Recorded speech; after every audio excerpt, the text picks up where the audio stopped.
Yo, people, it's your boy Major, and as always, I'm with my brother Ace, and welcome back to another episode of Two Up Front. Ace, what you telling me, bro? Hey man, I've been better. I've been a lot better. But what can we do? You choose to support a team. They can drag you from pillar to post. All you can do is continue trying to support your team, Abby. That's how I'm feeling. I don't know how else to say. How are you doing, I my guy? hear it, How are you bro. doing today? Hey, man, you know how it goes, bro. Blessed and highly favored, man. But yeah, there's a Mm, lot of football to talk about, man. It's been a there little is. little minute, obviously, international break, FA Cup weekend, all of that stuff. So yeah, it's been a minute. So yeah, man, let's get straight into it. Firstly, if you're watching, please make sure you smash the like button, subscribe if you've not subscribed. But yeah, bro, we got a lot to talk about, man. So let's not waste any time. You know what? Give it to I'm me, man. gonna we're not gonna talk at your pain right now. We'll delay Okay. it a little bit just because I Okay. think Whew. the United game it's just Okay. Yep. happened. So I think whilst it's Mm. fresh, it probably makes sense to just talk about that first, and Hey then we'll man, get I'm on not to gonna say no. Arsenal. I'm not Yeah, gonna say no man, to we'll that, get on man. to Let's do Arsenal. it. I thought you were like that. I thought you were like that. Let's do so, it. so yeah, man. Manchester United have just played Leeds, and we've just lost 2-1 to Leeds at Old Trafford. And yeah, man. Where do I start? Yeah, talk First to and me. foremost, this has been like the longest wait ever for a football match. So yeah, like it's just been an eternity since we last played. So yeah, it was good for it was good to finally have like Man United playing again. It was good for us to see it was good for United fans to see our team again. And then we started playing. And and then it weren't so good. mm, I don't know what these men were doing. Like I know when you've not played for so long, you could be mm. rusty, etc. But oh my days, they were awful. Like all of them, they were So awful. I had the match on in the background, but yeah, like my brother was watching next to me. That Oh, this match is so stinky. I'm like, I was doing other bro, stuff, but yeah. awful, Oh, awful. And okay. no, don't even say stinky because I've Mm. got to give Leeds credit. They Okay, were okay, great. okay. Like, do you get Okay, me? okay, It's okay. not even this match. Man Mm. United were stinky. It was Man Okay. United that was stinky. Okay, Oh okay. my goodness. Yeah, no, Mm. we were horrible, man. Like misplaced passes, not being able to control a ball, mistakes. Like there were so many bad performances. God, when I saw the lineup and I was like, wait, what's going on? What's this midfield pairing? They said Kobe minor injury. I said, no, Damn. Okay, I did. no. Okay. That's what happened. I said Okay. no. I said Ugarte Oh. Casemiro on the center. I said, Ooh. yeah, Ooh. man. Like, Oh, that I'm not explains a even lot. I'm not even just gonna like I don't want to like focus all of this on Ugarte because it Mm. wasn't just him that had a poor game. There were so many Yeah. poor performances. But yeah, when I saw him, I was like, okay, that isn't good. But yeah, man, like so many poor performances, like Ugarte, Maz, Mm. who's normally stable, reliable, horrible, Mm. man.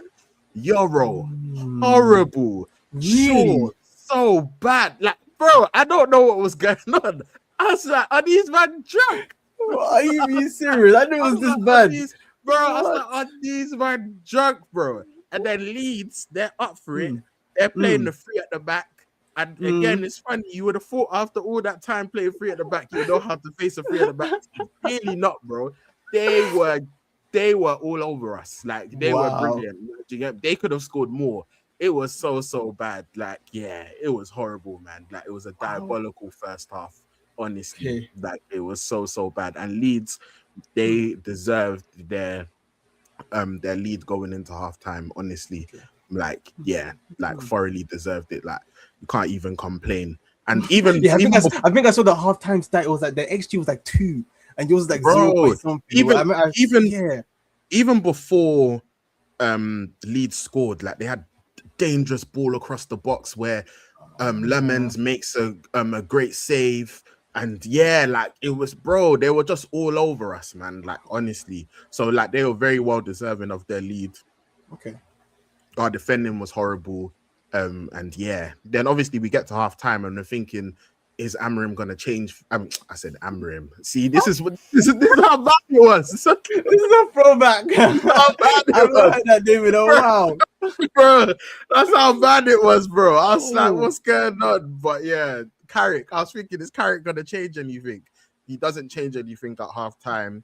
And then obviously in the actually, sorry, while we're on it, because before we go much further, because I know this was a conversation that we had. I was even seeing that, so he did go with Sesko up front. He rested in Bournemouth, benched so in Bournemouth, in Bournemouth. yeah, Right. I guess how was that start in the first half? I guess more specifically like Ahmed and Sesko. That how do your attacking players go? I think we kind of spoke about the defense. They were too okay. Like they weren't as bad as the rest, but even Ahmad, like I felt like some of his decision making could have been better.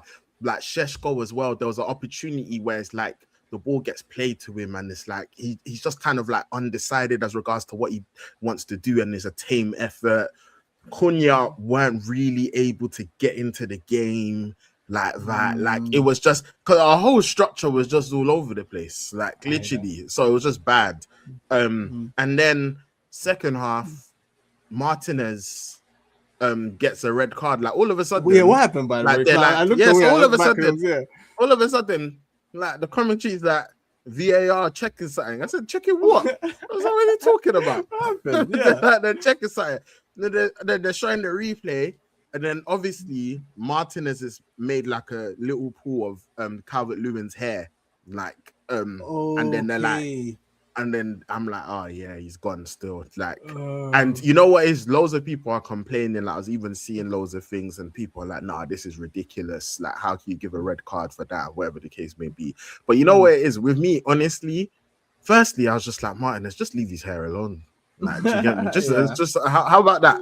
How about you just don't touch his hair? How about that? I mean, just avoid this altogether. Like, do you get me? How about that? How about you just do that? And secondly, United was so bad where it's like, I'm the type of fan, you know, when my team is not doing their job, I don't. We're the same, man. We're gonna talk about it, man. I hear you completely. You know, when people are like, "Oh, this, I'm not even have time for this injustice." Like theories and whatever. To me, I reason that you deserve this. This is what you deserve. Yeah, bro. I was like, you might could be 4 down, bro. You want to tell me about red, bro? Get out. You're consistent, man. That's what. So I think that was just me in it. Like people say it was soft, but but then obviously we're now down to 10 men, and the only thing I'll give us credit for is I think that with 10 men, that we showed heart. Like we did show heart. Like we did try something. Like the crowd was there. Obviously, numerically was always going to be difficult. We're able to get the goal back. Typical Bruno. Plays the ball, Casemiro, header. Like, do you get me? Them two, that 1-2 step is just it's cash money. Yeah, cash money still. And then we actually had some chances, like Sheshko had the header, they made the save, and then Casemiro has another header, and Calvert-Lewin clears it off the line. So we almost were able to nick it, and whatever the case may be, but.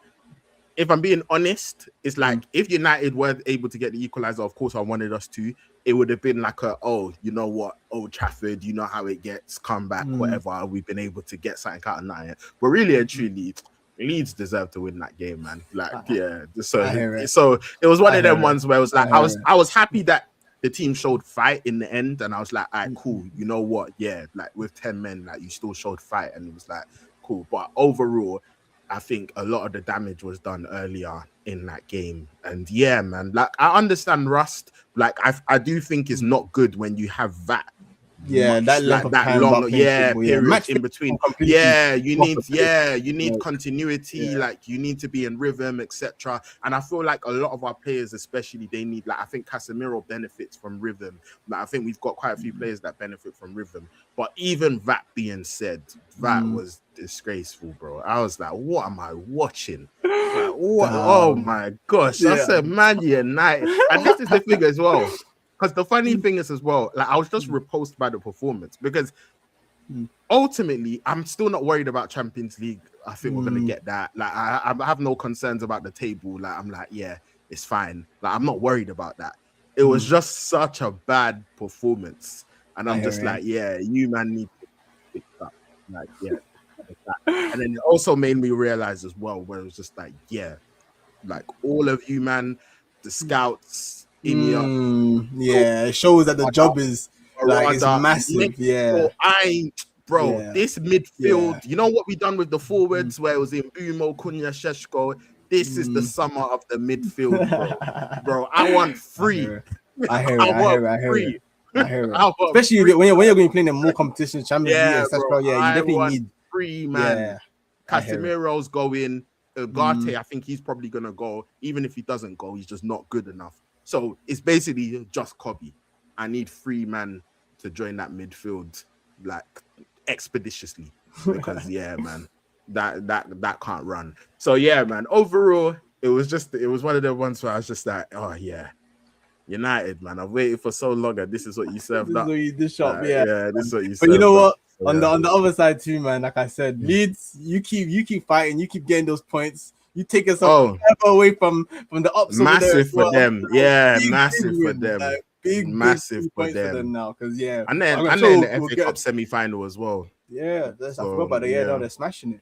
They're smashing it. So yeah, no, we'll talk about that a bit later, I'm sure. But yeah, no, those points for Leeds are massive for that relegation battle and what it means for what other teams now need to do to catch them. So man, fair play, man. Clearly, again, it's that thing of probably like tiredness, lack of match fitness.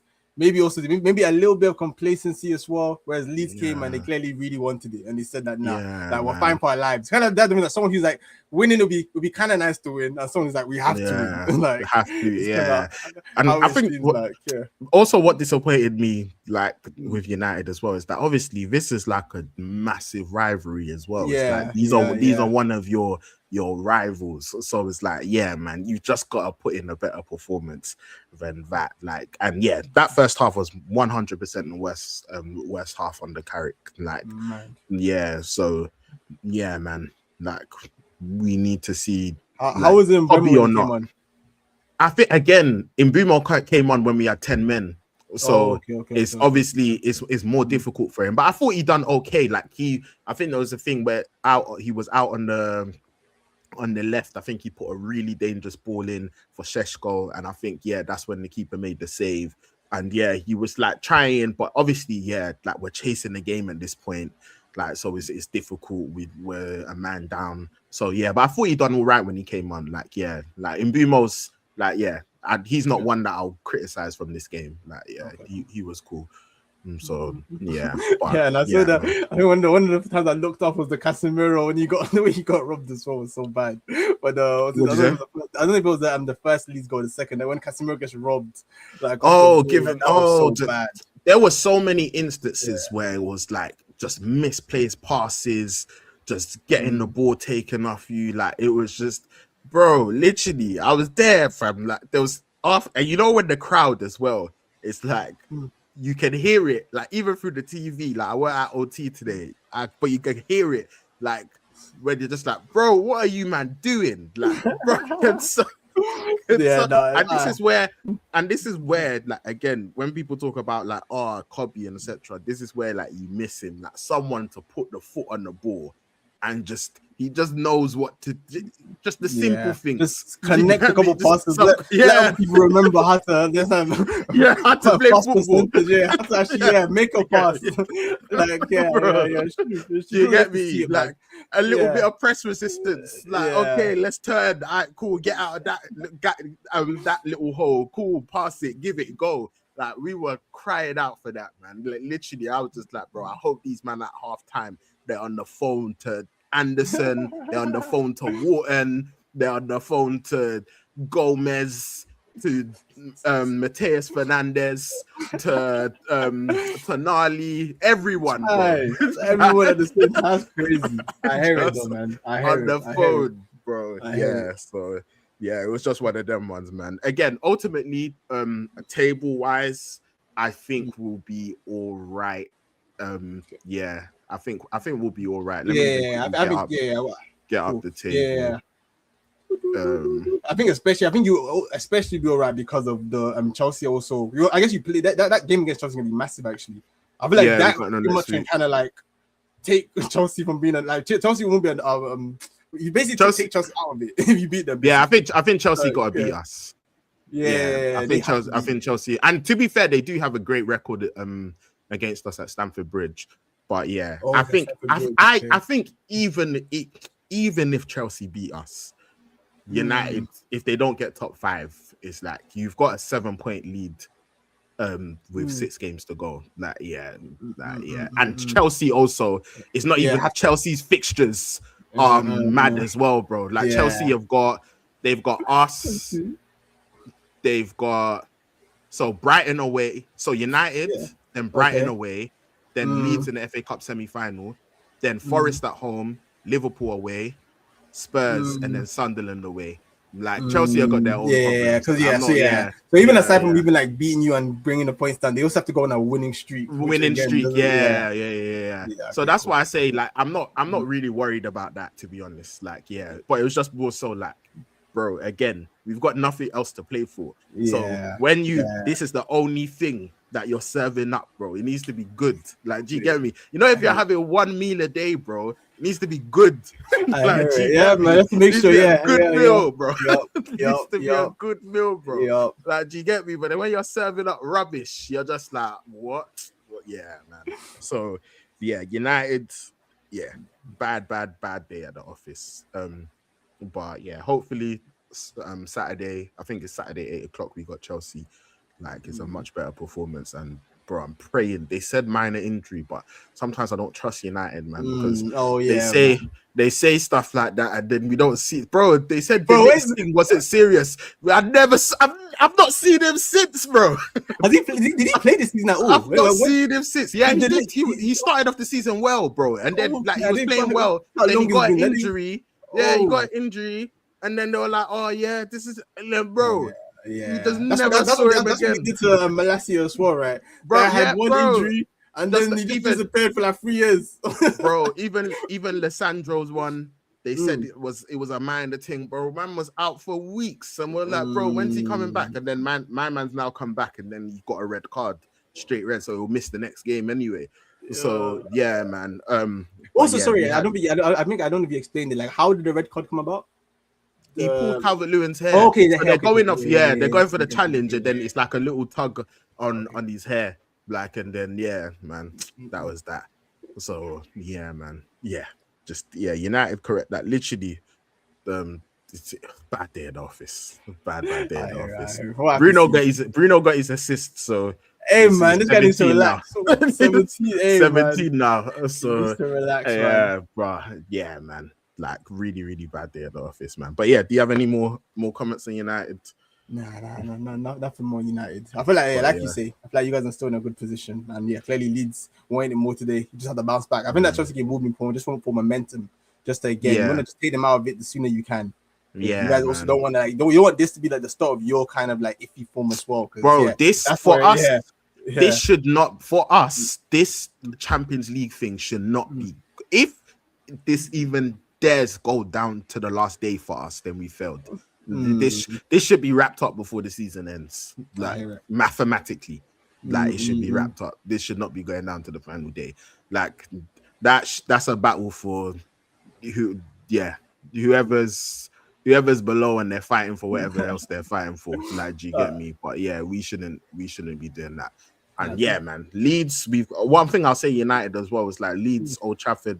That's the obviously that's a big rivalry, and we took the L, bro. When Liverpool come to town, United, don't you dare, bro. Don't you dare. Don't you dare, bro. The way this Salah guy has been dancing on us for the last how many years, bro. Man, bro. I need you to get that man out of there. Get that man out of there. So that's what I'll say. Because that's the biggest game that we've got left this season. So we need to make sure that we put in a much better performance. But yeah, man, and then we'll speak about Leeds a little bit more when we speak about a certain club, obviously later on. But yeah, bro. Hey man, I tried to delay it for you a bit. Oh, gosh, do we have to? No, I appreciate that. I appreciate it, man. I appreciate it. I wasn't ready to just, I've come to terms with it now anyway, so like, I appreciate that. Bro. Oh my days. Yeah.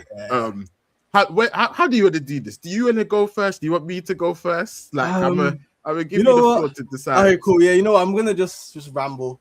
Cause I go All right, cool, first, bro. and then then you pick up wherever I end up. But All right, cool. yeah, man. You know what's so funny? I think the a good place to start, because I've been seeing like again that kind of jokes online with like people saying that they're 9 points clear, but they still want their manager out and all this kind of stuff. Like that's just like how reactionary our fan base is as well. So like I think that's a good place to start, because I think that kind of like symbolizes, I feel like, the issue of like where we are right now, where it's like we are in a delicate position where we're leading right now.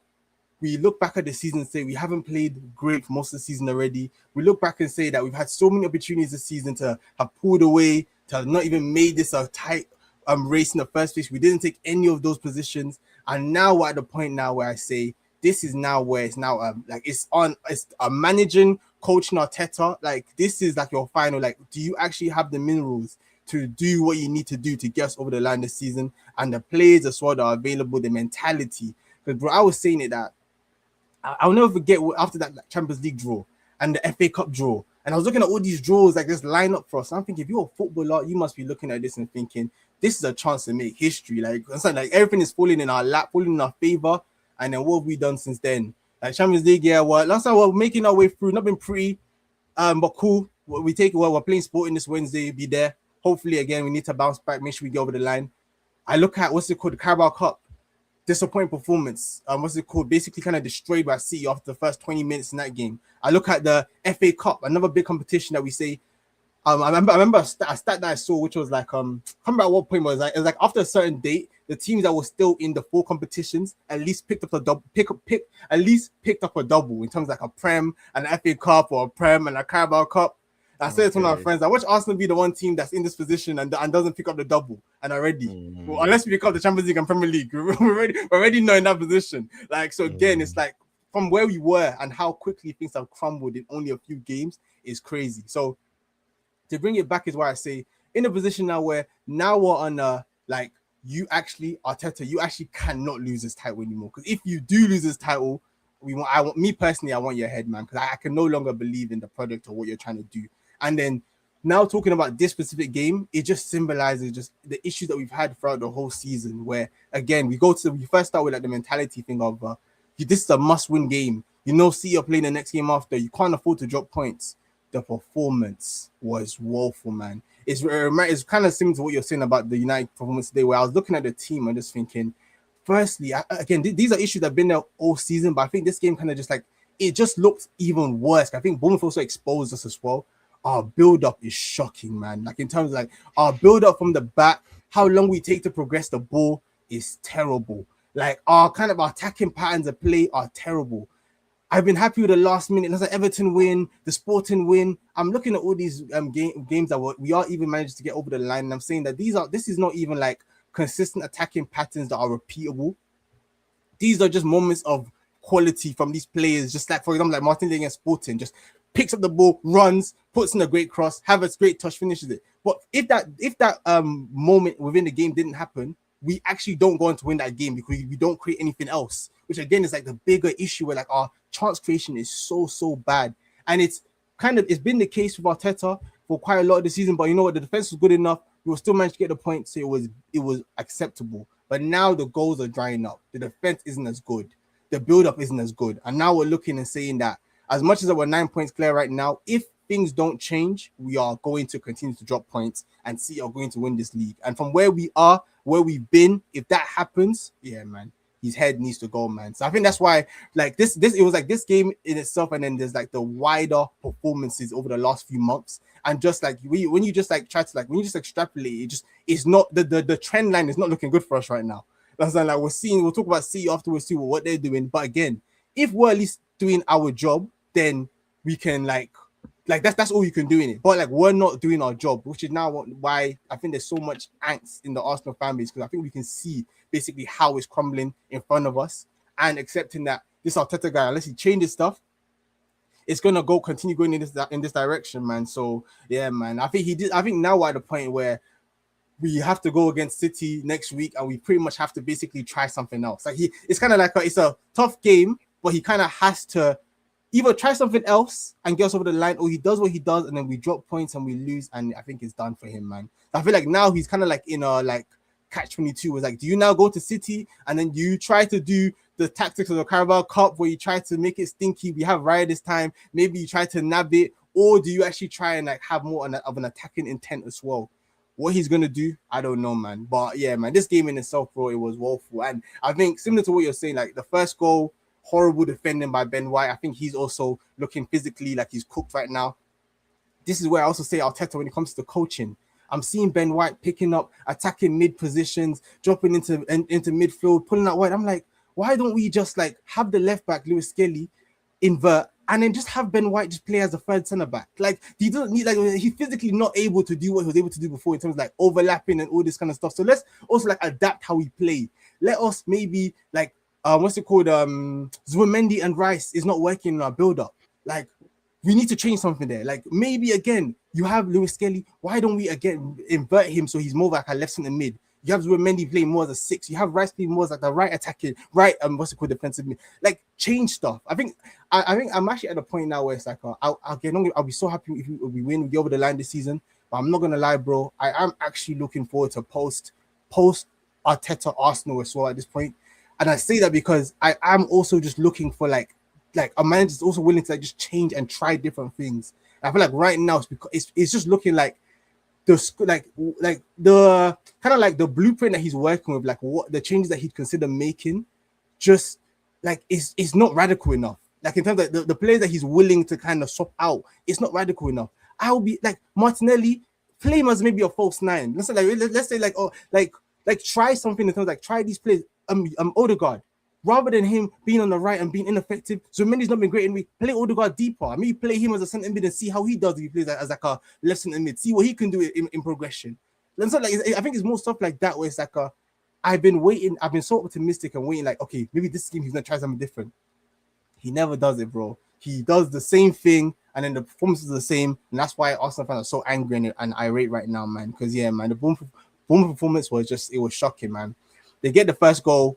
Horrible defending, Ben White. Horrible defending, Madueke. Unlucky deflection. They put it in. We get a fortunate penalty. I'm like, cool. We're back in the game now. I'm like, now you guys you've been fortunate enough to be given an opportunity back into this game now. Let's now kick on. Let's now make sure we go and get the win. Again, the performance didn't get much better. And I think what kind of finalized it for me was like, again, when I say like, I look at my manager, I look at the subs that you make, I think about your philosophy and it just doesn't make sense to me. 50th minute, he does something radical. Again, the kind of thing I'm asking for. He says, triple change. Eze, Diamond, Trossard come onto this pitch to replace the 3 behind Gyökeres. Already immediately a problem. I don't know what Trossard was meant to offer us, but at least if you have Gyökeres, you have Martinelli, you still have 2 outlets that can run off the ball, which makes sense to me. I don't see why you would change your team. I guess a team like Bournemouth too that also stretch the play and leave space in behind. Why you would just do it's like there was no logic in the Trossard for Martinelli sub for me, even if Martinelli wasn't playing the best. Because I'm like, if what Trossard can give you, like Darman can give you on the other side. Madueke wasn't great, cool, take him off. What's it called? Havertz should never played in the 10. We've seen it recently. That's not been working right now. He even needs to play false 9 or he doesn't play. Eze comes on, cool. Then that Trossard sub as well was just where I don't know what you're doing anymore, man. Like, you know, when you just look at when I look at the subs that you're making, it doesn't make logical sense to me. It like how you're trying to approach the game, it doesn't seem like your reasoning, the way I reason in terms of like why would you have Gyökeres behind Eze, Diamond, and Trossard, and Gyökeres is the only runner that will run off the ball behind him? Like why would that be a decision that you'd make? But again, it felt like a pre-planned, this is what I'm gonna do anyway. He did it, it didn't make sense. We go on to then concede the second, 2-1. We deserve to lose in the end. Even if we managed to win, it would have been like those ones like, we got away with it, but we didn't deserve it, man. Bournemouth, they deserved in the end. They were better. They were comfortable. We barely laid a glove on them in the game. I'm looking at the mentality again in my plays. I'm saying, you guys have been here, like 3 years? What's it called? I don't even know how many times in a row now we've been like in this position where like you're looking like you should win the league. And like you'd think that the pain and the lessons they've gained from everything so far would mean that we would be dealing with this period of the season better, but clearly not, man. So yeah, now our season has now really come down to I think that City game is pretty much going to be pivotal in terms of like it's going to be pivotal. If we lose that game, then yeah, man, I all the fans, everyone, all the rivals, I know everyone's been enjoying it as well, man. Like I'm seeing people when their own teams are getting smacked, but they're saying, oh, it affects Arsenal again, rivalry. Like get where you can, I guess. It's very shameless. It's very very shameless, but get as you can, I guess. So yeah, I think if City beat us, I think that's when I'm gonna also just be like, yeah, man, I'm not. I think I won't. My belief is already kind of waning, just like how we're playing, and that would just be the kind of nail in the coffin. Any hope for me to kind of like have any confidence that yes, we're going to like at least crawl over the line is that we can't lose that City game, and that's kind of just like my rambling thoughts in the game, man. Like, but yeah, bro, I was so angry. Like, but yeah, what did you think, man? I'm sorry. Actually, before you go, I just see a couple comments. Gotta give Bournemouth credit. They pressed us very well. They pressed us amazing. Again, I think I even saw Iraola say afterwards that at some points they would leave us, and I'm sure it's women. I don't know who the pressing trigger was, but at a certain point they would then jump on us, and we just couldn't handle it. They basically like kept us where they wanted to keep us. Basically, the moment that we started to even try to progress and get above the pitch, they pressed us and won it back. So no, I think you have to give them massive credit. And again, this is why I was concerned going into the game, because I know Bournemouth have the facilities that can hurt us. Like, these are the kind of things that I'm hoping our manager can also see, that Bournemouth are going to press us. Why are we not trying to hit? No, sorry, man. Why are we not trying to hit Gyökeres or again the runners a bit earlier? Why are we doing such a small build up to make it up the pitch? Again, trying to maximize field tilt and control of the game. Again, these are all the things now that I think Arteta's game model is now we're seeing like the limitations of it when it's not working, which like you're trying to get all this control, but like this we do. This I'm trying to make is like you've structured and you kind of like coached all these Arsenal players like control games, and that's our whole philosophy. Now that the control isn't working, we're basically just crumbling. Basically, like it's like we're no longer able to build up through the pitch, through the lines. We're no longer able to like at least sustain enough pressure to get enough corners, then get over the line. The fact that that's even like how we have to so often rely on our goals is already bad enough in itself. But cool. So all those things that he was kind of working for him at the start, it's like they're no longer working, which is why we now say that you now need to evolve as a manager. You need to now make changes. Is he going to make changes? We don't know. But yeah, man. So and then everything swings on the City game too. He needs a big scalp. Boy, we've spoken about it. And question: if he wins the league, would you still look past the Arteta era? If he wins the league, would you still look? No. If he wins the league, I'm gonna be very happy. I'm gonna give him the summer to see again like what he tries to do. But I think my overall kind of concern now is like when you just see the person for who they are, and I look at like the signings that we made over the years. So when it comes to, like the Madueke, like again, I try to be the most optimistic kind of fan, but I look at these kind of signings and I'm like, why did we go spend that money on something like those on the Madueke? I'm looking at Zubimendi now thinking our midfield has like regressed over the years. Like we spent so much money. I don't feel like the team has got better.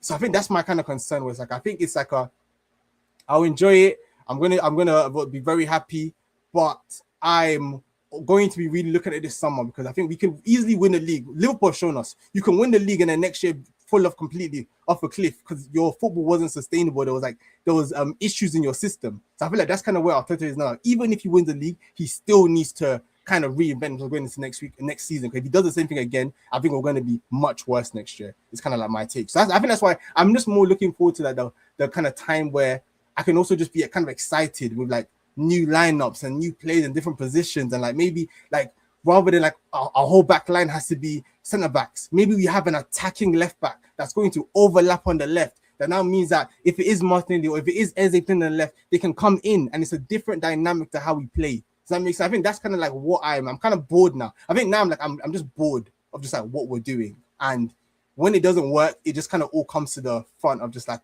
yeah, man. The issues have always been there. We've just been getting over the line, and now it's caught with you.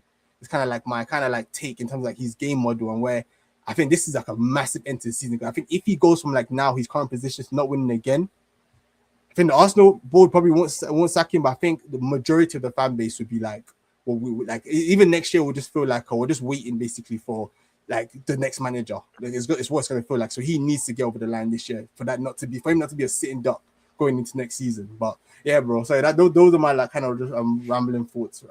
Just in Arsenal in general, this game, and just like yeah, man, how I'm feeling towards the end of the season. Yeah, nah, I hear it still. I think, bro, I find the whole situation with Arsenal bizarre. Like everything. Like everything. I was thinking about it the other day, and I was just like, this is just bizarre. Like I've it's crazy. Everything is crazy. Like Arsenal had like a 9-point lead at the top of the table, and it's like I'm speaking to my Arsenal friends, I'm seeing the fans, and they all look miserable, and I'm just like, this is crazy. Like, do you get me? Like, this is supposed to be like the time of your lives. Like, there's conversation saying even if Arteta wins the league, he should get sacked, or we need to move on from him, or whatever the case may crazy. I be. didn't even hear that Like, one, but we need to move on from him, whatever the case may be. That's like, mad. Okay, I don't know. and I'm just like, yeah. it's crazy. Like, it's mad. Like, these conversations are being had. Like, do you get me? And by the way, I'm not getting on to people for having these conversations. Like, I'm just saying, like, just the fact that, like, in the midst of what's happening, like where you are in the table, like, you wouldn't think that Arsenal were top of the league. And I find everything so bizarre. But like, sorry, just to jump in there, just a very jump. I think why it's very bizarre is because, again, it's kind of like it's rare to have like so much context in one season, because of just like one manager being there for long enough, and the manager being there for long enough, and the same kind of pattern repeating itself. So I think it's like that combination of like facts that combination of features basically has now kind of like all boiled together, where now you have this very unique circumstance where, like, to kind of continue what you're saying, that Arsenal are 9 points clear, we are top of the league, we haven't won a title in over 20 years. You think that this is like we'll be enjoying this period, but kind of like, to lead it back to you, like, as you're saying, like, it's crazy. Yeah, man. Bro, it's mad. Like, you think about last time you won the league was 04 Invincibles, and it's like, again, bro, like, we grew up in the same area, went to the same school. Like, we know how long Arsenal fans have been waiting for this moment, etc., whatever the case may be. And it's like, you see the mood, you see the conversations, and it's just like, it's crazy. Like, and I think of like when, like, Liverpool, they went 30 years without winning the title, and like, do you get me? Obviously, COVID happened, which was unfortunate, so they weren't able to celebrate like how they wanted to celebrate. But they absolutely loved that team. That team got 99 points. Yeah. It was Salah, Mane, Firmino, Klopp with the Gergen pressing and etc. And they were loving it. You look at when City won it with the Aguero moment, and there's Aguero, is David Silva. It's like, it's exciting, etc., whatever the case may be. And it's like, we're here, and you're thinking, okay, Arsenal, like, they may finally be able to get over the line. They're top of the table, whatever the case may be.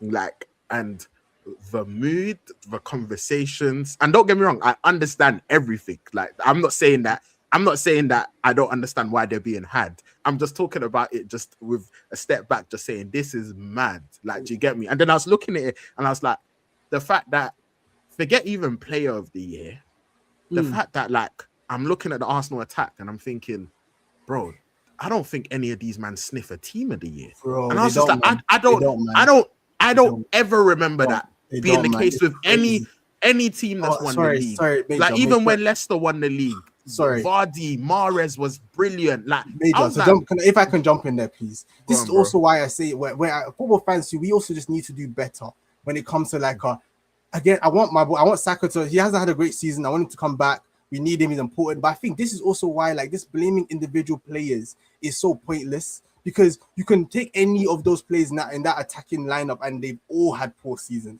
And I think when that's the case also is where you then have to, I think you have to look at the manager. I think there's a balance sometimes where it's like people either want to put it all on the manager and put no blame on the players, or they want to put it all on the players and say the manager is innocent. But it's a combination of both.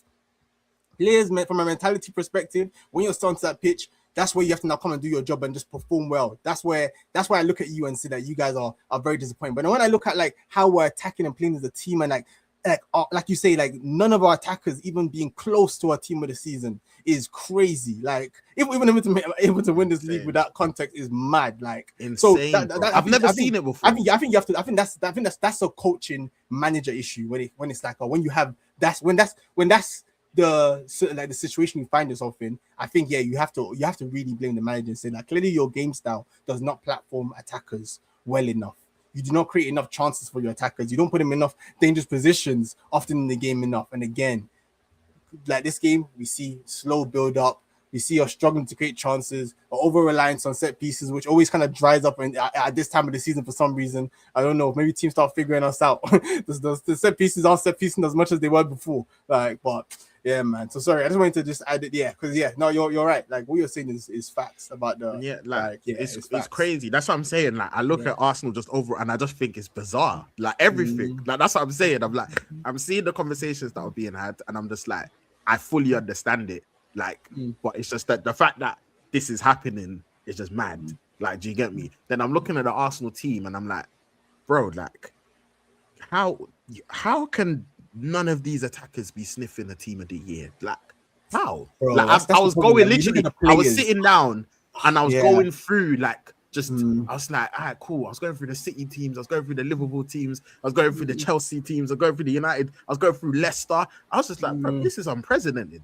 Bro. I was just like, this is unprecedented. And you know what? It's not even a thing of like, this is what, and that's what I'm saying, even like sniffing, because it's not even a thing where it's like you're looking at, you've had some very good attackers, and then you look, there's just been some otherworldly attackers in other teams in the league where it's just like, oh, you know what, they're great, but it's not like our attack wasn't great. I'm just like, bro, and we'll get onto the game now. I was watching it and I was just like, bruv, this is shocking. Like, this is actually shocking.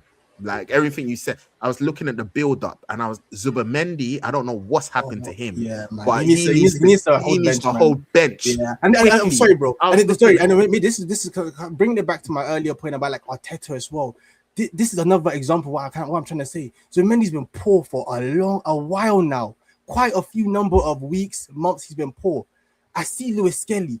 Just give him the opportunity to play midfield. Like, can he be that much worse than him? But again, when your manager is like, that's just, or even if you want to play him left, like, make it more like pronounced that he's actually playing more as like a midfielder. Like, let's actually change the orientation where it's not Zubimendi and Rice and then Skelly here. It's Zubimendi can drop more into the six, and you have also Rice being on that right hand side where he can also maybe like swing in crosses from that side also. Like he's shown that he has a very good what's it called? Like he's technically to crosses really high as well. Maybe we can generate more chances in the game that way too. But again, it's like he's not doing none of that, man. He's doing the exact same thing game after game. So Mendy can stink it out for what I don't like in managers is favoritism as well. Like one player can be smelly for games at a time.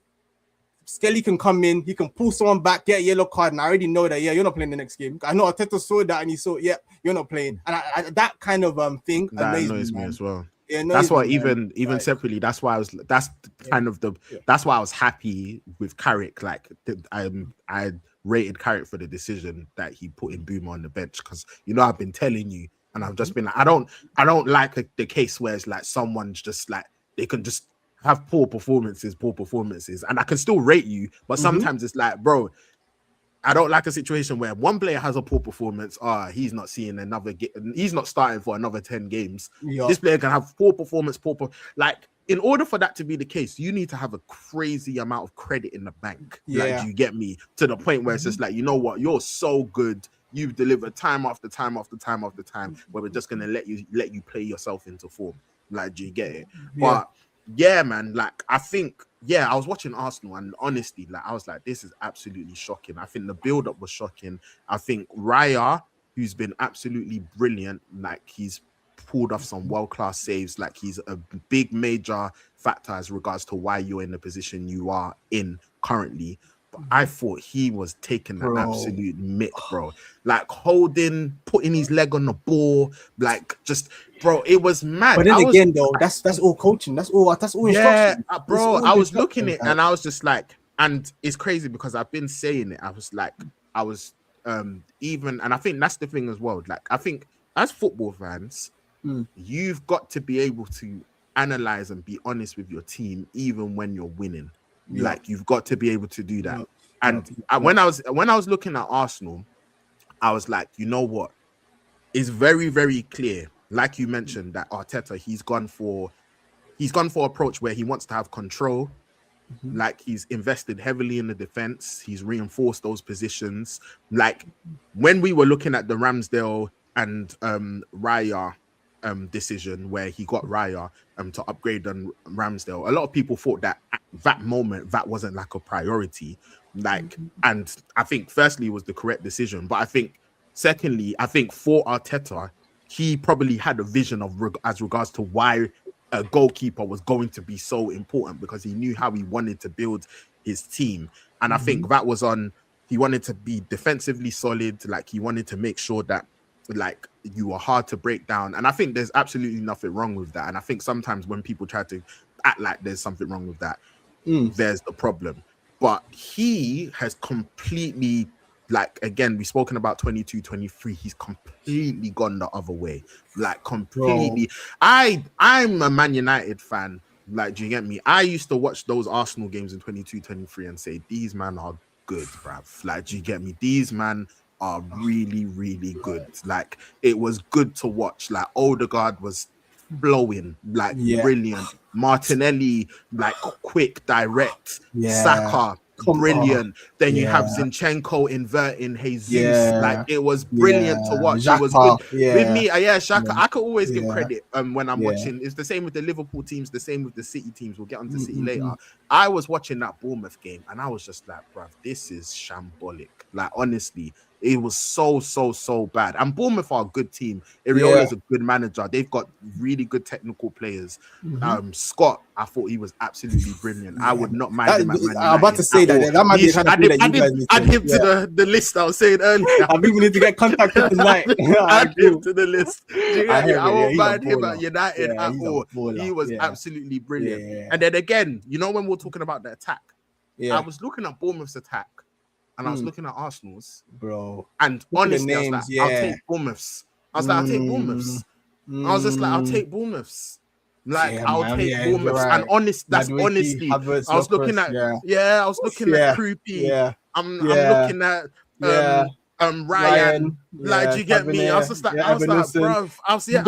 So sad. I will genuinely take Bournemouth. It is so sad that you say that. I'm looking at it now, and you're right. Bro, there was Madueke there. He's trying to running the ball out of play. There's no imagination. There's nothing there, and whatever the case may be. And do you know what it is? I don't rate Gyökeres. Like, I think it's very obvious that he's got weaknesses. I don't think he's good enough to be Arsenal first team starting striker. But also, bro, like, he doesn't stand a chance in this team. Man. Like, he don't stand a chance. I'm also at the point now where it's like, a chance. We actually, like, he shouldn't have even been an option, because I think that was part of the thing as well, like us getting Gyökeres, where this was only going to make sense if the game model was going to change slightly in terms of us, like, being quicker in our transitions, hitting the ball in behind earlier.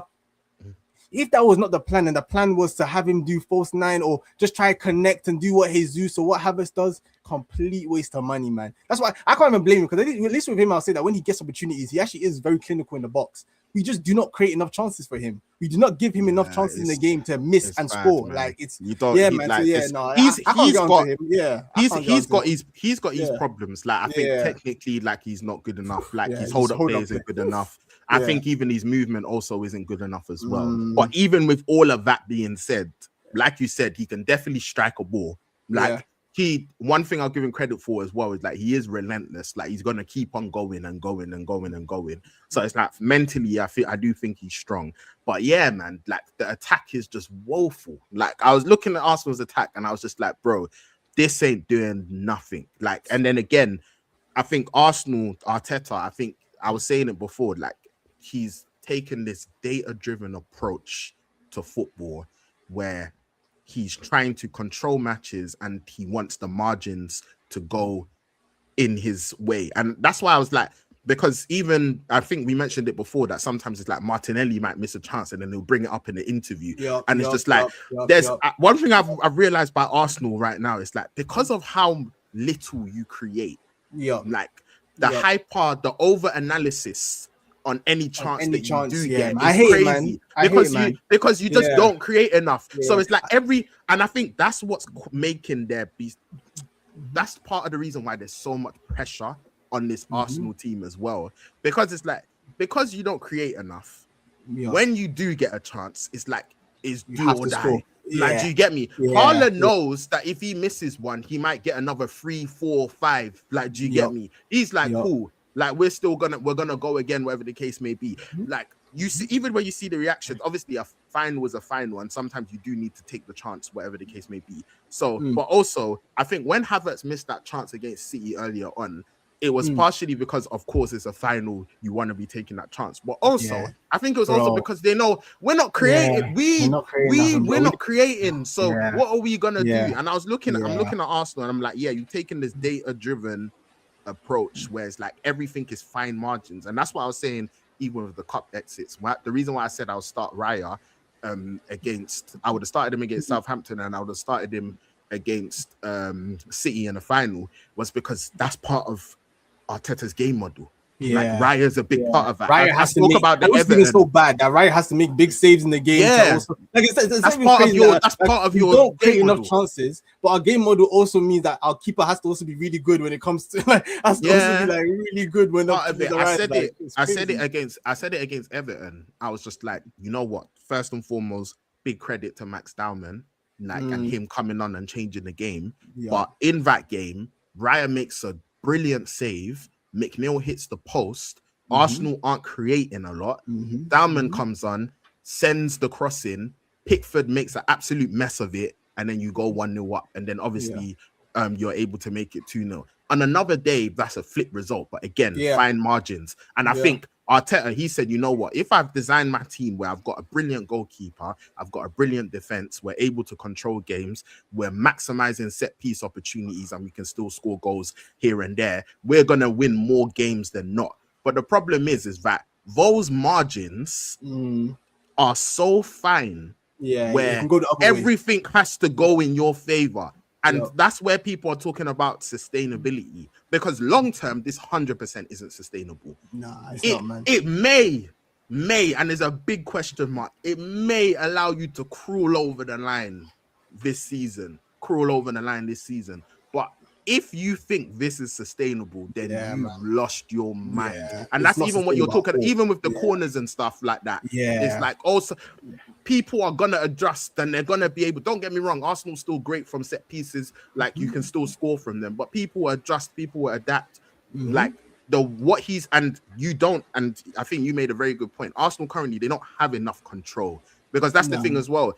Before, I remember what people used to say was that, you know what, like Arsenal, obviously, a lot of the time you're facing low blocks, like, and you need people to open up and whatever.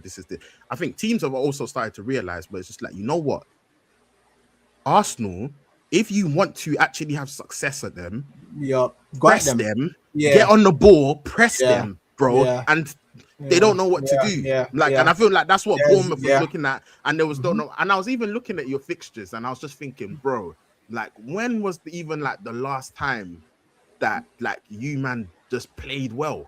And I was thinking, I was just like, honestly, I was looking. No. It's a good question. I was like, bro, when was the last time? Like, I'll get the fixtures up. And again, I think that. And I was looking at them, and I was thinking, all right, cool. So obviously you got the 2-1 against Southampton, like the Sporting, and again, I think the Sporting win was a big win. And in the Europe, it's always good to go away to Europe, in Europe, and get a victory. Like that's always a good result. But again, fine margins. Fine margins. They hit the bar. Raya makes an absolutely world-class save where it just goes on the post. He makes another really good save in the second half. Then Havertz is able to convert his chance. Then again, and you look at it, fine margins. Then obviously we know what happened with the Bournemouth result. City, we know what happened there. Then to be fair, that performance was good. The Leverkusen one was better. The first leg was much better, but the second one was good. I remember, that was we actually attacked great chances. They didn't have much, so that was a good performance. We spoke, Everton. The Everton one, we already spoke about that. Swing and how that goes. Swings there. Then the Leverkusen one, that was the one horrible I'm talking about. And again, you're able to get the penalty just even that Brighton game. Remember that Brighton game? That Brighton game, you guys were Saka's goal, where it's like thingies, and the keeper should have done better, and you're able to thingy. The Chelsea game 2-1, the two set pieces where you're able to scruffy goals, where you're able to just about get over the line. That's all. We haven't enjoyed the Prem matches. And then Arsenal fans, we don't enjoy Prem. Spurs, that was the one where it was like, cool. Like, do you get me? And I feel like it's a big, because part of the problem Arsenal have in this running, I think, is that every single game is life and death. It's Yeah. fine margins. It's Yeah. either you're trying to get the last minute winner, you're trying to hold on, that you're trying to, and you see in these games, it's not just about the mental resilience of having to go and win match after match or whatever the case may be. It's also within those games, bro. You need to be able to like chill out a bit. Like, do you get me? And we'll speak about City in a sec, but City against Chelsea, first half, they weren't great. Pep halftime said, I don't know what you man are doing, but you man need to pattern up. Don't forget Arsenal. Within right now. Within that, the first 15 minutes, they put that game to bed. Put that game to bed. So when it's now like last 20 minutes or whatever, these man are chilling. Like, do you get me? Passing it around, having fun, and mentally, that's so much less taxing. Like, do you get me? And it's like what Arsenal would love for a 2-0 up at halftime, calm performance, 3-0 60th minute. Like, do you get me? Like, every match is like, and again, I think this is why I say this is why again I go back to the big Arteta question of like my kind of thing after like this product as well is the fact that I hate when managers, when like I watch a game, we miss one chance and you want to hyper analyze that one chance. I want my manager to say we should have created more chances. Like, that's why I say that's when I look at the mentality and I say that clearly the fact that you've so consistently been like using this as like your go-to, that one chance that we missed is like, oh, well, how it would have been a different game. The fact that that's your mentality, the fact that we've been poor and we've been scraping over the line for the last like 2 months now, and in behind the scenes you haven't been changing what you needed to change to make us a more attacking dynamic team, and you've accepted this. That's the concern now, that like his game model has, unfortunately, it's either like you say we're gonna crawl over the line with it, or it's all unraveling at the worst part of the season. I saw City teams of old not start the season well and finish strong. I saw us start the season all right, like decently, and then we've just progressively kind of got worse, like as the season's gone on. So it's crazy, man. Bro, and you're looking there and you're looking at someone like a Wanyeri, and he's up on loan because he's not able to get chances and whatever. Like you already spoke about Lewis Skelly saying, oh, why don't you try do this? Why don't you try do that? And whatever the case may be. Like, it's not good to watch. Yeah. It's definitely not going to be, if you continue playing like this, it's definitely not going to be sustainable in the long term. You may be able to get over the line. And I think this now is absolutely massive because obviously you lost to Bournemouth. City done what they needed to do against Chelsea. You've now got this Etihad fixture. Yeah. And because this is the thing, for everything that's happened right now, you're still in control. So are City now. Yeah. Like, that's what it is, but you're also still in control. If you beat City, that's league title done. Yeah. Like, so if I'm Arteta, if I'm one of those Arsenal players, that's how I'll be looking at it. I'll be saying, you know what, we can put this to bed. Yeah. Like, we can actually put this to bed. Because if City beat you, don't get me wrong, I think they definitely look likely, but it will be a thing where they still got to play their game in hand, and even that, it's a goal difference thing where it's like you're level on points. If you beat them, then they can't come back from that. It's 6 points, 5 games to go. Arsenal should be able to deal with that. But this is the problem. When you've been practicing this way of playing, this thingy, this whatever, blah blah blah, and this is what I'm saying. It's like I look at this is why I said everything is bizarre, bro. Because it's like I'm looking at the players and they look frightened. Like, I'm seeing Declan Rice telling Gabriel, calm down, calm down, bro. I look at City. Shirky's doing kick-ups. Oh, this guy's having fun, man. Laughing. Like, do you get me? Semenyo's like, oh, I'm so happy to be here. He's laughing with Gay, like, hey, look at us. Look at us. Look how life can change. Look how life can change. We're kicking ball at Bournemouth and Palace. Look at us. Man, this is fun. Like, do you get me? Everyone looks like they're having a great time. Like, do you get me? Like, Kusanov, who people were criticizing, he's looking brilliant. He's looking absolutely brilliant next to Gay. Like, O'Reilly, academy boy. Like, I'm looking at Lewis Skelly. I'm looking at Wanyeri on loan.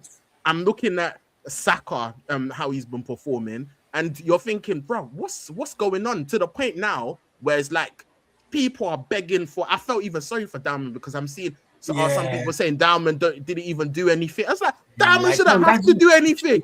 he Diamond shouldn't have shouldn't to do have to anything, do man. He shouldn't have to anything. do anything, man. He He shouldn't shouldn't have have to to be. He do shouldn't have to. anything, He bro. shouldn't have I was to. like, Yeah, bro, man. what's That's what I'm trying to even say about going people on? too who are like they put the manager on such a high pedestal too. Where it's like it's only the players, or they put the players in the Bro, pedestal. It's only the players. It's like both are to shocking, man. blame, but like ultimately it comes down to ourselves. That's why I say that Shocking. this is a massive. And if we do not get over the line this season, I know Arsenal won't do it, but I would actually love for us to just go get someone else that can take, because we have good players. We have quality players across the pitch. You just need to give them different instructions. Like if they Arteta just need different instructions, man. if Arteta doesn't win anything, then he can't continue. Man. He Nah, can't, man. I think even he has to just if he honestly he yeah, should leave. Like he should, yeah. because there's nothing, you're not gonna be able to go back in that dressing room and those players Nah, believe man. you. Yeah. Don't not gonna believe. But I don't believe you. I'm a fan. I don't believe your own, man. Even Yeah. the fans that like you're not Yeah. gonna be able to do that. Like, do you get me? It's like Because it even shows that we can be 10 points clear. I will be like, well, 3 times this happened. Look what happened. Like you're just waiting for the end of the season for it to all crumble again. Like, yeah, man. Insane. If he doesn't go over there, like, this is his final chance in my eyes, man. Insane. Otherwise, I want him gone, man.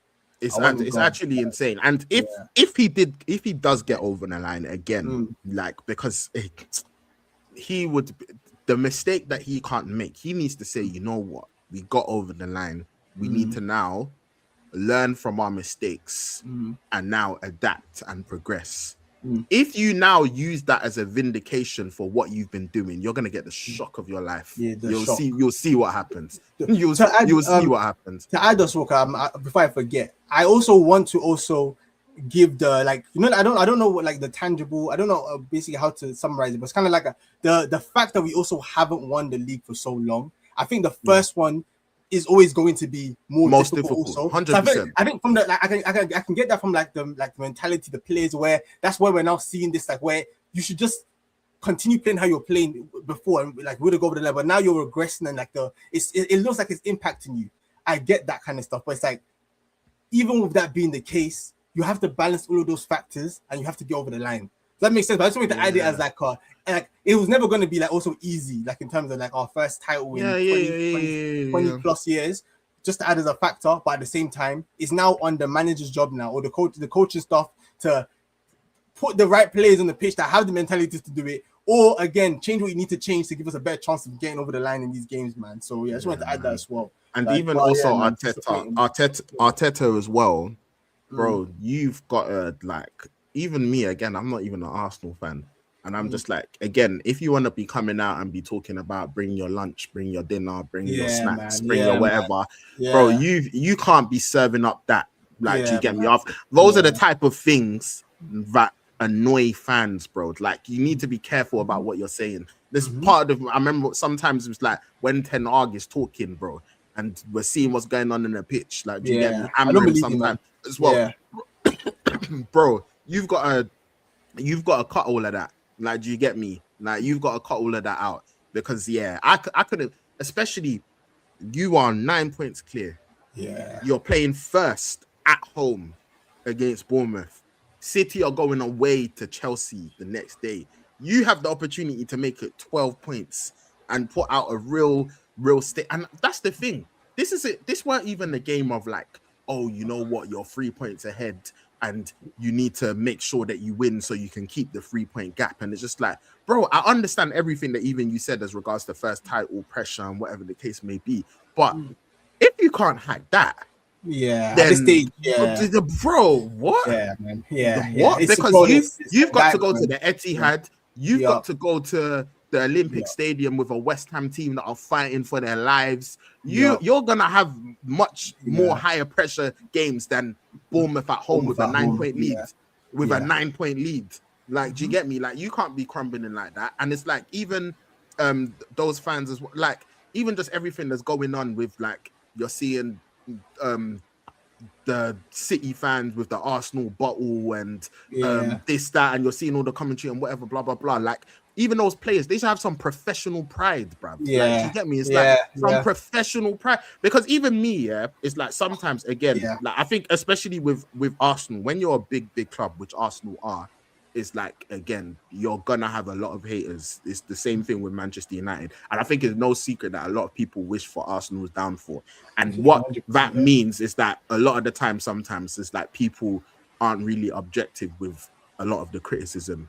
And sometimes people will say things, narratives, agendas, whatever the case may be. If Arsenal don't win this title, all of them are vindicated. Yeah, they are. Everyone, Completely. all this bottling, all Yeah, of this second Major, again, Major, all of I this, know, you man don't have whatever. that changes in the chat. Yeah. Bro, listen, everyone will come. I'm gonna just be Everybody's quiet. And yeah, Everybody's bro, vindicated, this is a bro, because this is taking a minute. Yeah, man. Honestly, it's taking a minute. I was, and I think that's the thing as well, because it's like it's crazy things can happen in football, but it's like the one thing is like when you just look shook, and I feel like that was the thing with the Arsenal performance. I was looking, I was just like, bro, what's going on? Like these men just look so shook. Like they look so shook. String like, passes and together. yeah, man. So many get the ball, pass it backwards, pass it sideways. No progression. You see the clip of the other game where Rice and Odegaard, they're having the given goals, and it's like Rice is passing it to Odegaard, and they say, "Bro, turn." And then Odegaard gives it back to Rice. Then Rice gives it back to Odegaard. Turn. And then the third one, he literally fizzes it into him. Like, bro, turn. Nah, bro. And I'm just like, yeah, this is.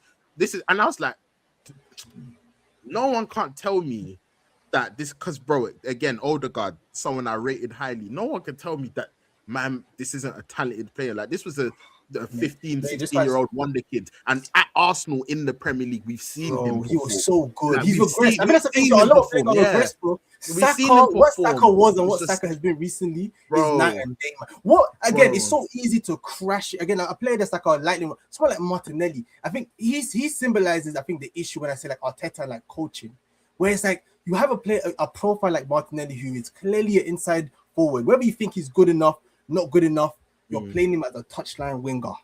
Like it's like you've given him no hope. Like you've given him no opportunity to even like what he's even good at. You're not even putting him in the positions to succeed. That's why I say like you can't just say this is how I want to play football. Left winger, your touchline. Right winger, you're doing this, and then you just completely ignore the players that you actually have on the pitch. Or how do you actually? That's one thing I gave Carrick a lot of credit for when he came in.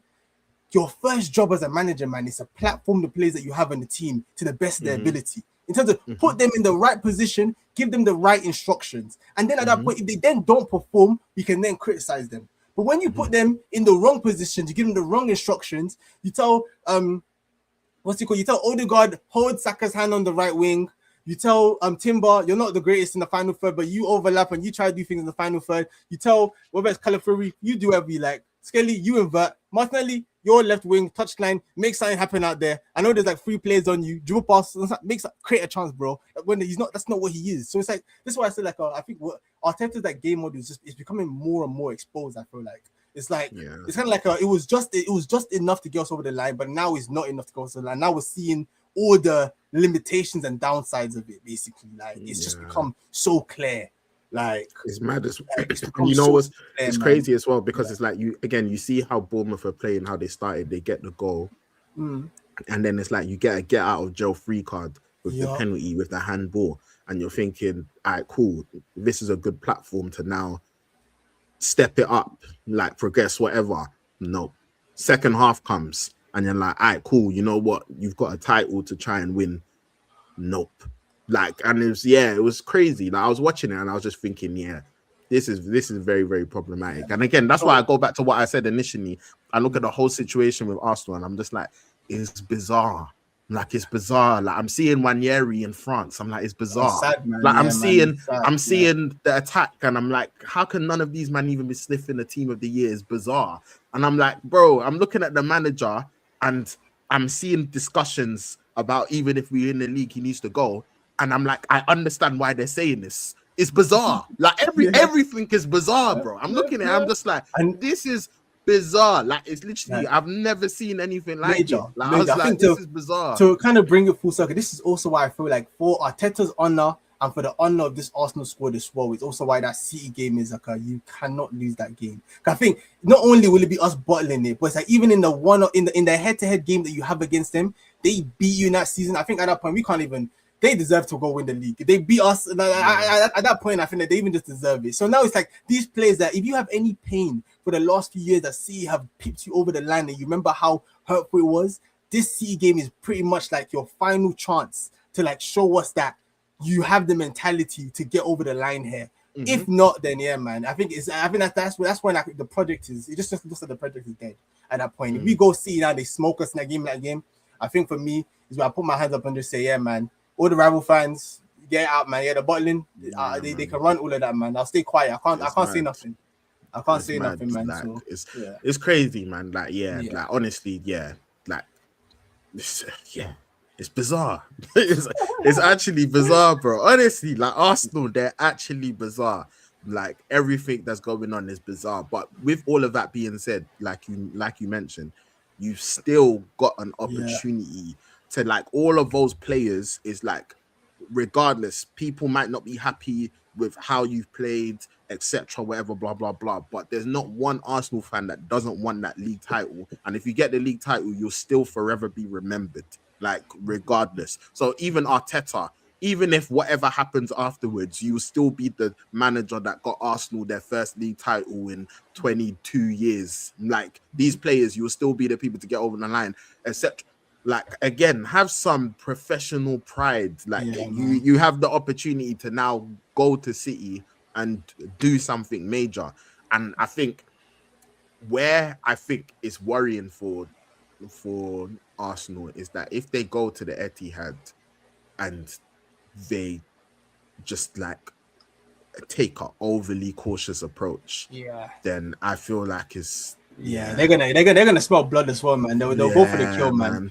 There will be those score lines where like it's a mentally damaging one for like weeks. Like for the rest of the season, it'll be mentally damaging. Because these men are all these. Like I said, these men, and we'll move on to City now. But these men have faced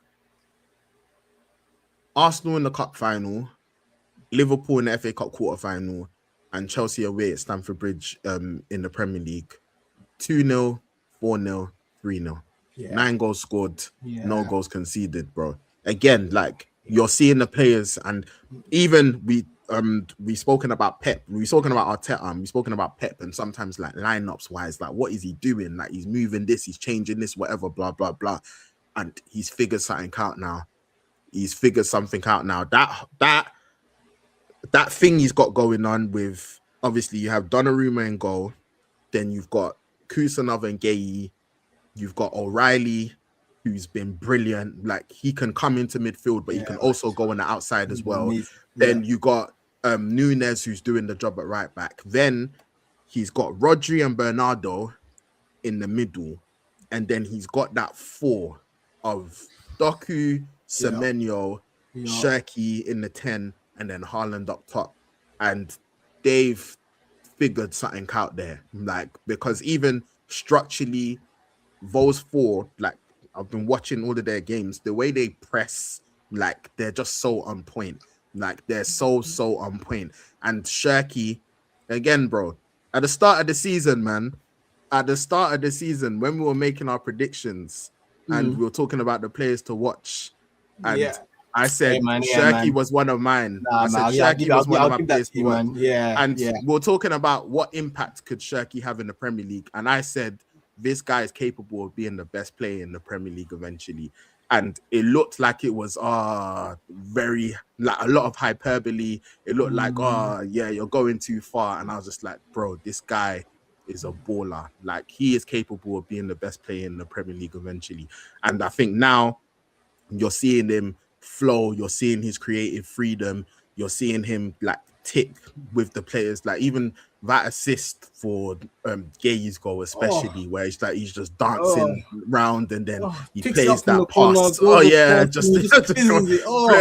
Just there. And then Gueye's even a great touch, and then the finish as well. And then even for the first goal, like brilliant ball in, and then O'Reilly header there, and it's like everything is looking fluid, everything is looking well, and also defensively as well, they're looking better. City still aren't perfect. Like they're still not perfect. Yeah. This is I think still at the start, like Chelsea could have probably got a goal or two, to be honest. Yeah, And I don't know if yeah. this is about theme as well. It's like the first like 20 half an hour, like Chelsea looked like they were gonna do something for me, and then I think second half it was just a one-sided demolition job.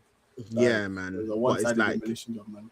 It's but I think that would be scary. And then again, this like I know these players, they're up for this. Like, do you get it? Like, this is exactly what they wanted. Like, let's take it back. This is why I want them to get. This is why I didn't want them to get knocked up by Madrid, man. Oh yeah, because they just got to focus on that. Man. Yeah, this is what they wanted. They said Etihad, and all of a sudden we were looking at City thinking, "Rah, what's happened to them?" And now all of a sudden they potentially might be looking at a domestic treble. It's crazy still, and like they've been able to figure things out. So that fixture next week is absolutely massive. That's gonna be really, really big.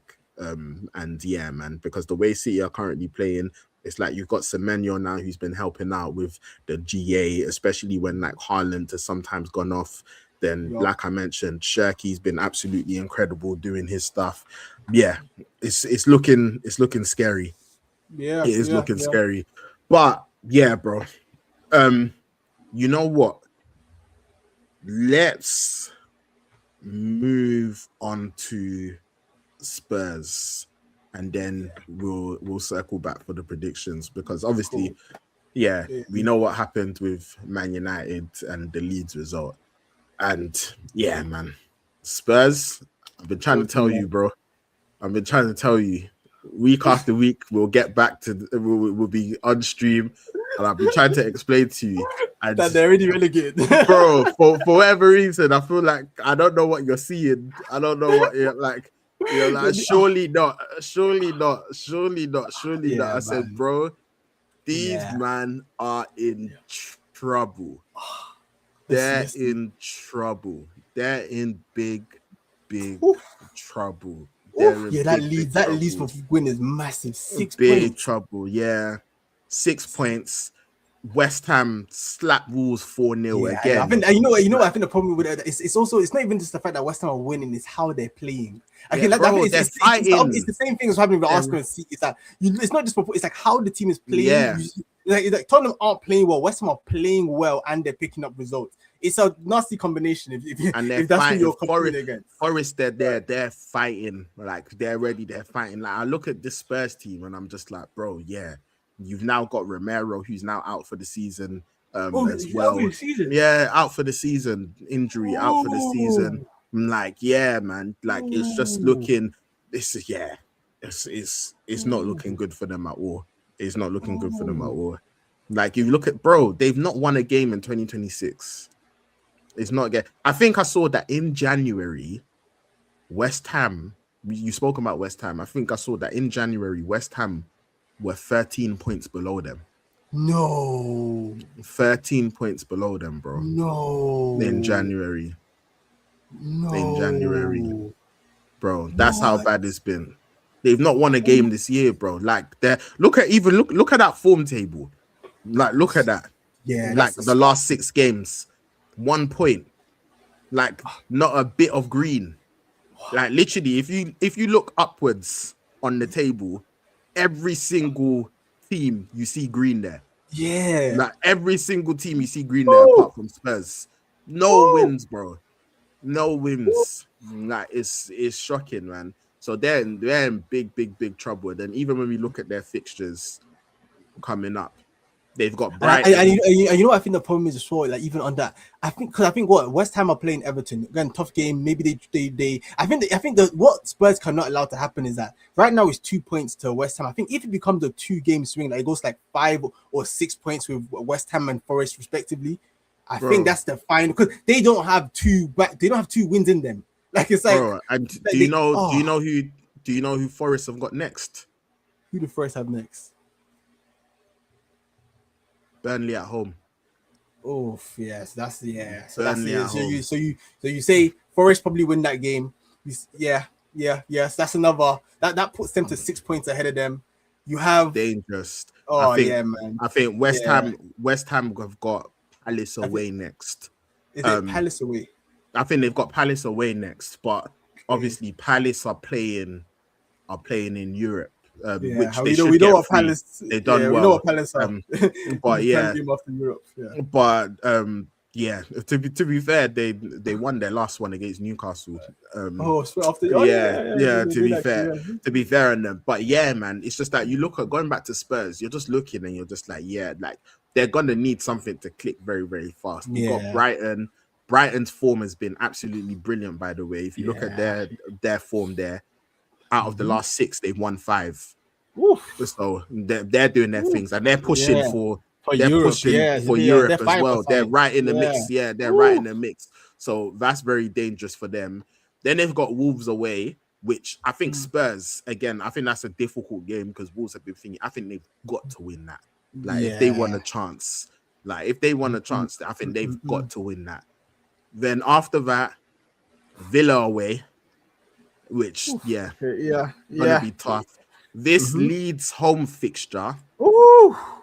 Our is home is massive. Man. Yeah. It is massive. That Leeds home fixture is massive.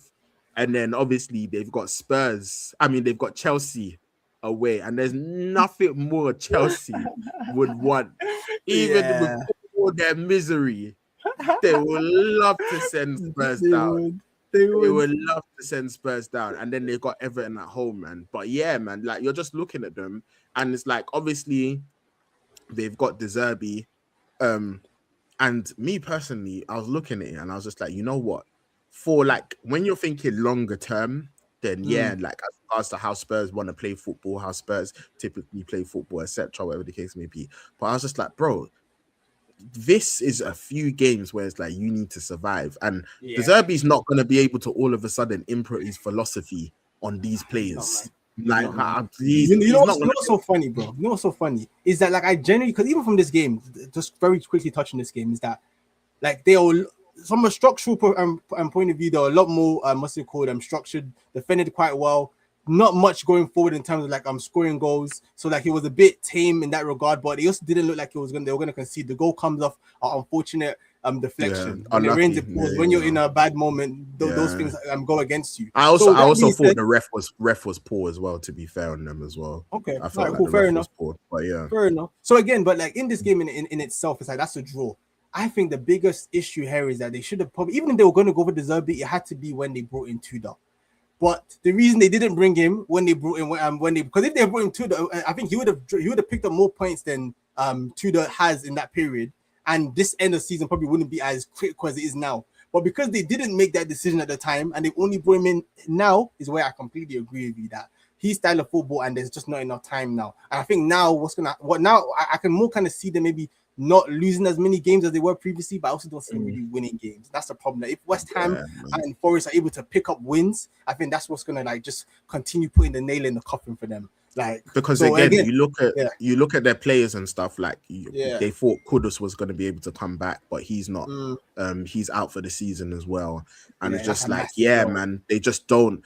They don't have, again, when you even look at West Ham, and it's like you've got like a Bowen who. Bruv, like he clearly loves the club, captain of the club. He's got quality, he's there, etc. It's like you've got Mateus Fernandez, who like I think is again. I'll put him on the list. Like, do you get me? I'll put him on the list. Do you get me? They've got Somerville back now again, who obviously we know what he was doing. Like, do you get it? And then obviously they made and that was another thing. In January, they made a couple of signings to try and strengthen. And then they've also got a manager, Nuno, who knows what he's doing. Who knows what he's doing. That's why ultimately, so bro, it's just like, kind of like what we're saying about our own club. This is where I think if you're a Spurs fan too and they go down, you have to say that they deserve it. That's like we've spoken already about last year. And then even just that, bro, January, they were there. They could have made signings. They brought in Gallagher. They said that was acceptable. They sacked Frank. They could have gone serious and said De Zerbi. Right now, we realize the mess we're in. We're gonna throw the money at you at this point. Maybe they're in a better position now. They did. They went for the cheap option. They've now got to the point now where they've realized that the cheap option is guaranteeing that they're going to get relegated. Now they've gone and thrown money at De Zerbi. Little too late. So I think ultimately it's like the club has just been ran horribly, and they deserve what they're going through right now. It's gross. It's gross mismanagement of the highest order everything. Bro. Is gross mismanagement. It's shameful. And the thing is as well, don't get it twisted. I think they've had terrible, terrible, terrible luck with injuries. I think they've had terrible luck. I think if you had the Kulusevski fit, if you had a Madison fit, if you had a Kudus fit, like if you're able to, then I think things look different. But the problem is that you knew the injuries that you had going into the season. Like they weren't things that just all of a sudden appeared. Like, do you get me? Like you knew these things have been long-term problems. Like these aren't things that just all of a sudden occurred. Like, and again, January came, done nothing. Squad building absolutely atrocious. Like you said, Gallagher. Like it doesn't even forget. This is not even a criticism on Gallagher. Just profile wise, I hate inadequate squad building. Like, it's something when I look at United and I'm just like, bro, even when you man are trying to do this midfield thing, like, please, can you make sure profile wise that you man move correct, bro? Like, do you get me? I don't want to see you get 3 ball winners.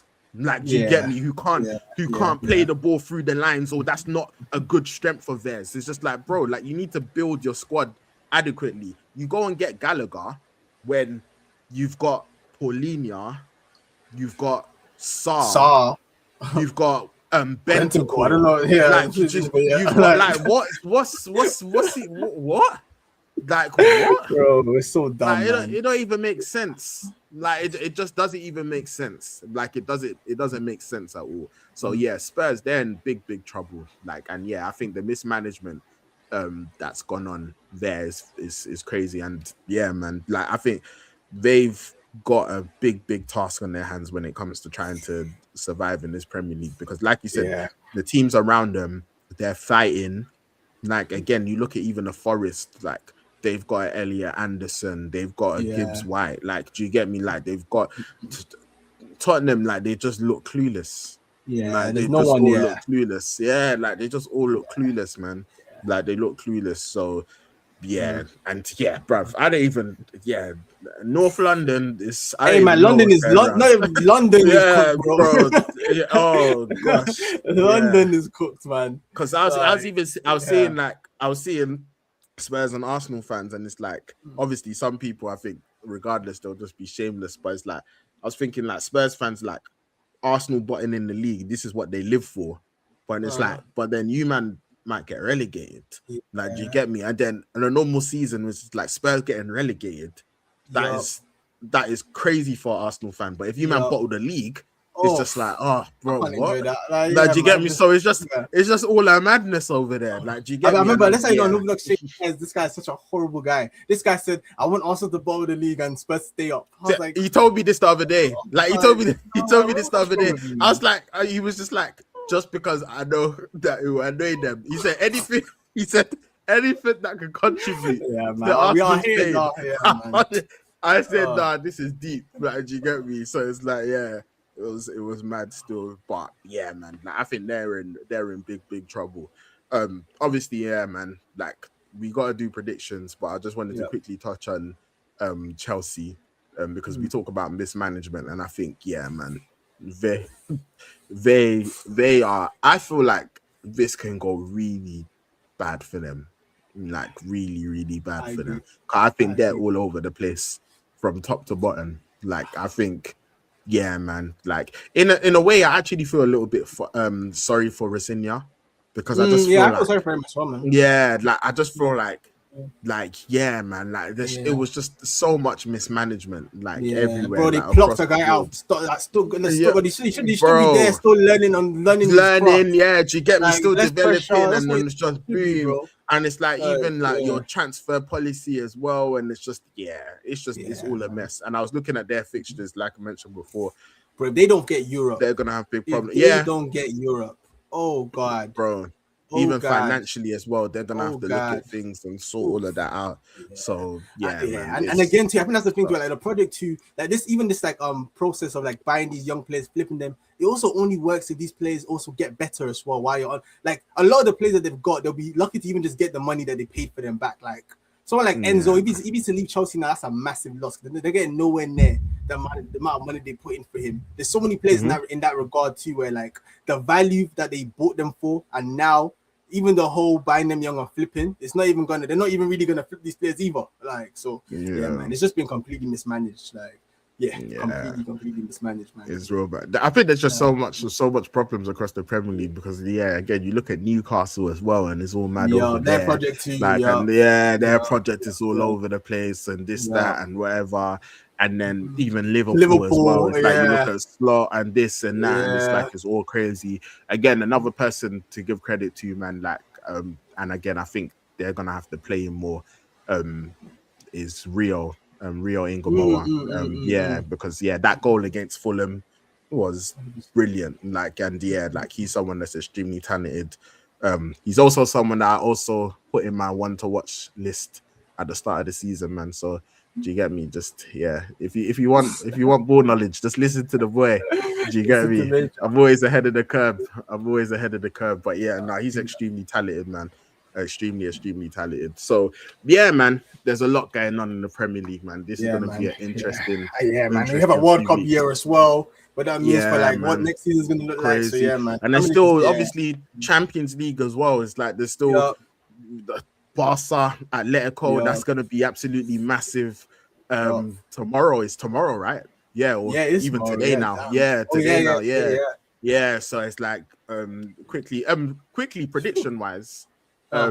We're about to do the actual Premier League predictions, but what are your predictions for the Champions League fixtures? So of course we've got PSG who beat Liverpool 2-0 in the first leg. They've got the return leg at Anfield. You think that's done? PSG go Anfield through? Is always a but Anfield is always the thing they have to balance. I think the fact that Liverpool needed to keep it to 1. I think the fact that it was 2. I think they were very lucky to even. And we were lucky for it to be 2. Man. Like they were getting cut open. They were getting and that's the issue. That I don't see them being defensively good enough to not get caught. To not stop them. So I think it's done. Not stop them. I think PSG are through, right? And Madrid Bayern. I think Madrid did well to keep it again 2-1, but I'm gonna go Bayern, man. Losing at home and now having to go to Germany and having to win in Germany as well. I think Real Madrid they have too many deficiencies, which we're even seeing in the Liga itself as well, where they're not also strong enough like defensively. So I think for me, I think it's a Bayern. Yeah, I think it's a Bayern. Bayern going through there. Arsenal Sporting.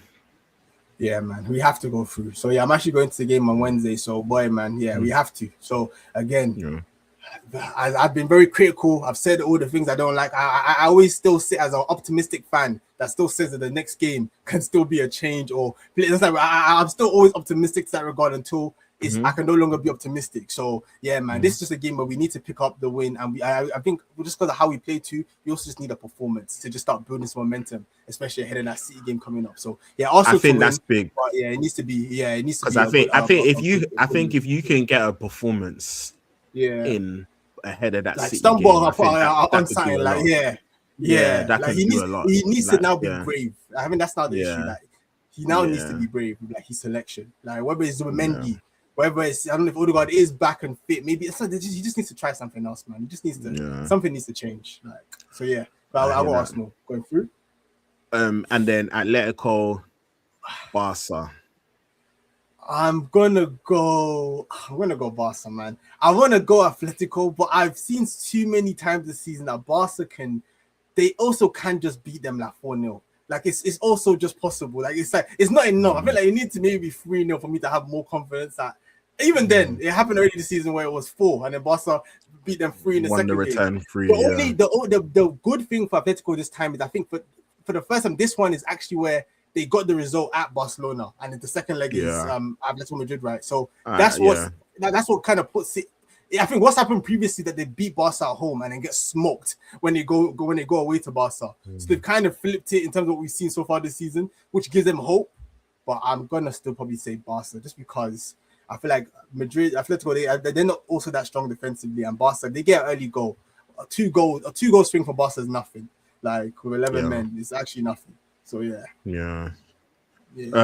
would you rather face? I had a whole argument the other day about this. I don't even know anymore, man. I'll definitely rather play Atletico Madrid. If I'm being honest, I think at first my thing was like because of how they play and how we play. It's not even like a big difference in who I'd rather play. But yeah, I think overall it has to just be Atletico Madrid. I think the more I see how bad we are, I think it has to be a no-brainer, and it just has to be Atletico Madrid as who I'd rather play. Because yeah. I feel like if I was an Arsenal fan, I would rather play Atletico as well. Yeah, I think Barcelona definitely have their deficiency. They've got the high line, etc. But I don't know. This will be the one. Yeah, that's the. I think you know what it is with Barca. I think you've got to commit to it. Like you've got to commit to it. Like, do you get me? And I think with them, and I think they've still obviously got game changers. But yeah, I actually agree with you. I think Barca will do it. You know, I think they'll do it. I think again, Atletico should go through, but I've just got a feeling, man, like Barca are capable of 2 goals. That's like again, bro. This is why, bro. Yamal's in the press conference, bro, and he's talking about. He's saying, "Hey, man, Simeone, man. Please, man, don't put 2 man on me. Let it be a one-on-one thing, whatever, blah, blah, blah. Like, man, so, and see, this is what I mean as well, You know what I was talking? Yeah, that's what I'm talking about. You see these moments, like, man's 2-0 down in the Champions League time. That's what I was saying with Shirky doing the kick-ups. I was just like, how you get that, bro? You get that from goals, man. You get that from goals. When you score goals. From freedom, when you know that we can score, we can be 2-0. If also team is down to 2-0, wrap it up, bro. If we're 2-goal deficit, wrap it up, man. I have no belief that these men are doing nothing. C can be 2 goals down and believe they're gonna come back. PSG can be 2 goals down, believe they're gonna come back. Barca, Bayern can be 2 goals down, believe they're gonna come back. Because again, what do they all have in common? They know that we will create enough chances that we will eventually get our goals. So again, this is where when your game model is control, and some games that if it works in our favor we win, if it doesn't we lose. This is what happens, man. This is how you get a bizarre set of creatures, man. This is how you get the bizarre word of the day, bro. Bizarre. Honestly. Bizarre, man. That's literally when I said Arsenal, I was just thinking about Arsenal. I was just like, this is just everything is bizarre. Like because you know what it is, because even when people were even talking about like again the Arteta, like even if we win the league, I still want Arteta to go. I'm thinking like in isolation, that statement is bizarre. But also, what's also bizarre is that I understand why you're saying that. I shouldn't understand why you're saying that. I understand why you're saying that. That's also bizarre. Everything's bizarre. But we won't get into Arsenal again, man. We've had a long talk about all of that stuff. But one thing I will say though, just very quickly before you get into the predictions, Champions League, man. Like man, it's just been refreshing to see again. Obviously, Yamal. You know what I think of him. I think he's the best player in the world. Like, love seeing him. Elise at Bayern, man. Like, again, just master ball manipulator. Just chance creation. Like, he's just brilliant. But Chelly's not going to see that second PSG goal. Kvaratskhelia. Kvaratskhelia. Yeah. Then PSG, and you're looking at, again, Kvaratskhelia. You're looking at Doué. You're looking at Dembouz. Like, and you're just seeing the interchanges and etc. And you're just like, man, this is football. Like, this is actually football. So it's good to see. Hey man, let's continue, man. Let's do predictions, man. Let me get. It's crazy, man. Crazy. All right, cool. Predictions. Let me just even get up the most recent prediction table, because obviously nothing's changed. Just a reminder. Yeah. So that's where we're at currently. And man, bro, let's start off with the big one. Arsenal City, what are you saying?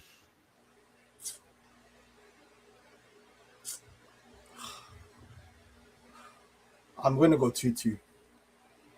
2-2. 2-2, yeah. And that's us. That's me right now thinking that we even play well and we give a good account of ourselves. I'm gonna go 2-2.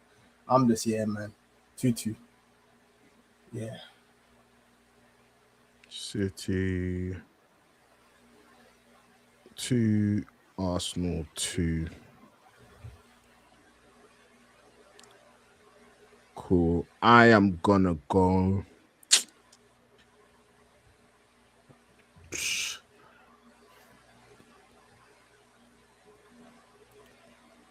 You know what it is, yeah. Everything like the momentum was completely shifted, and everything says that City should win this game now. Yeah. But I'm just thinking, surely, man, like, surely, if you've got anything about you, like, you go there and you at least don't get beat. Don't lose. Yeah. Yeah, so that's why I'm thinking the draw.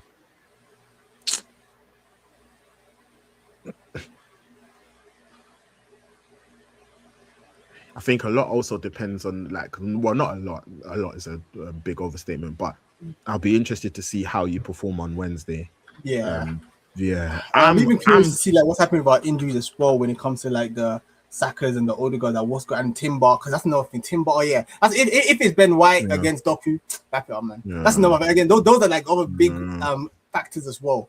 Like rapid, so it can be long, man, based on who's available for us. I think Timber. I feel for him. I think he's been overplayed, man. He has been. Like but, hey, I think it's. Oh yeah, no, I think it's no. I was even talking about injury wise, like it's not even, because I think even after the injury he had in his first Prem game, and then the way he came back and how he was brilliant from that, then yeah, like, I think he was definitely overplayed. I'm gonna go City 2-0. I heard, man. I think that's the smart guess, by the way. If I wasn't an Arsenal fan who's optimistic, I'll go for a City win. Yeah, I was like, you know what it is? I feel like if Arsenal have got anything about them, they make sure they don't get beat. But at this point, I've just got to go with what I'm seeing. Like, it's just now. And I think from the Bournemouth game right now, until proven otherwise, we don't have anything about us. So I also, do you get me? I'm just like, So yeah, like that 2-2 is pure hope. If I'm being honest, like, it's not like me. No, it's even me hoping that I even think. I can't even see a 1-1 because I think C will score at least 2. That's how you know like the hope is like we also have to get at least 2 goals to at least make sure that we don't lose this match. That's kind of like how I've reasoned to that 2-2 draw. Like so yeah, man. It's not great. Chelsea United.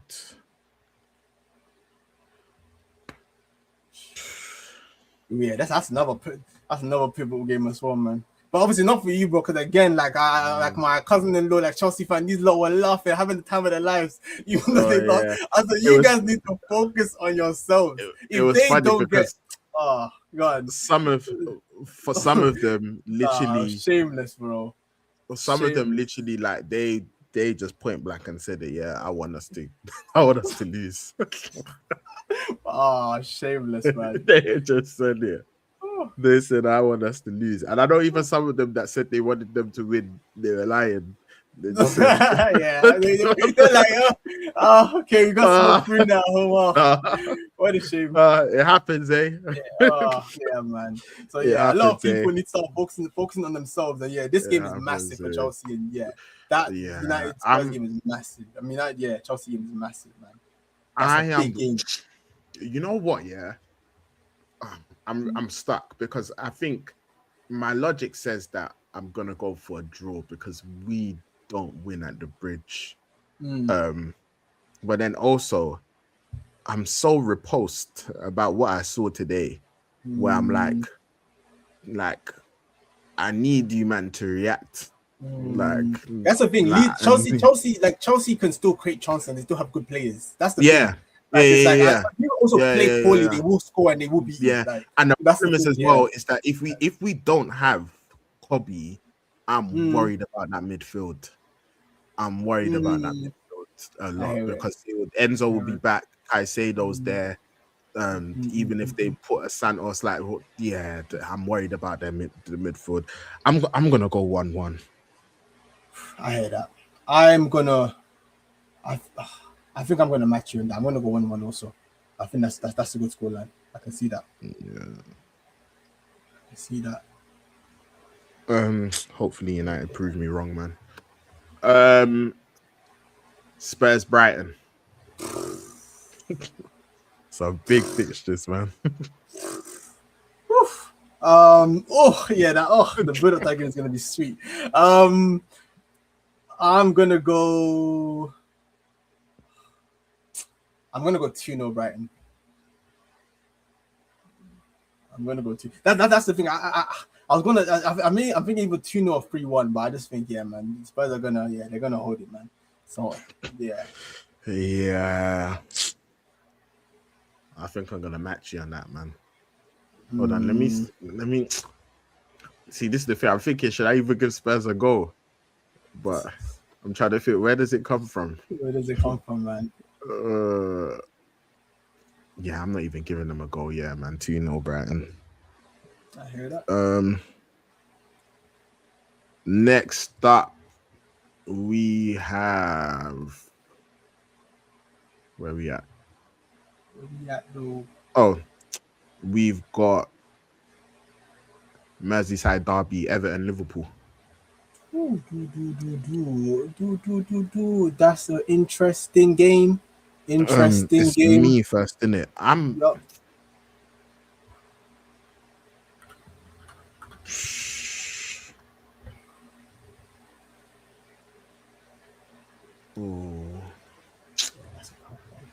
Ooh.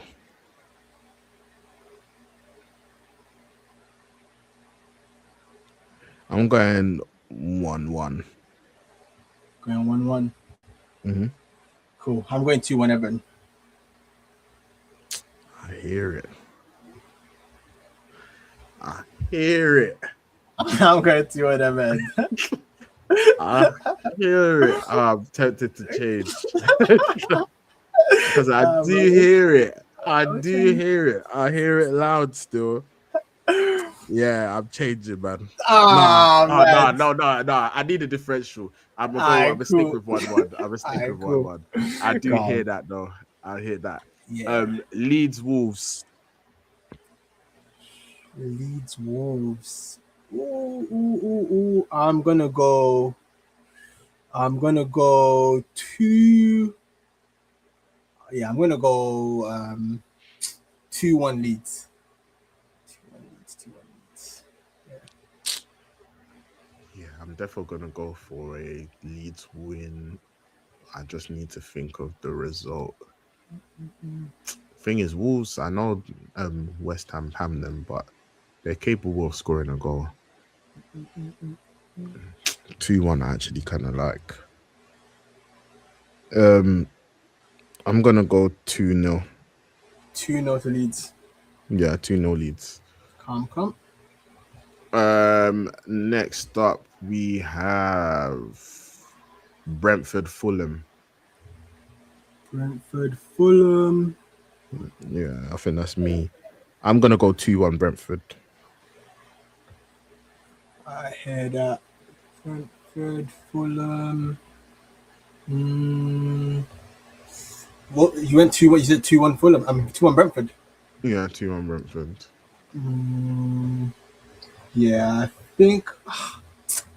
I don't know, man, because these lot too be drawing games a lot, man. I was thinking about that. Yeah. I was thinking about the draw. But I think I'm gonna match you that. I'm gonna go 2-1 Brentford as well. Because they actually need to, like, looking at their form, they've actually drawn 4 games in a row. But yeah, I'm gonna match you now. I'm gonna go 2-1 Brentford. Cool.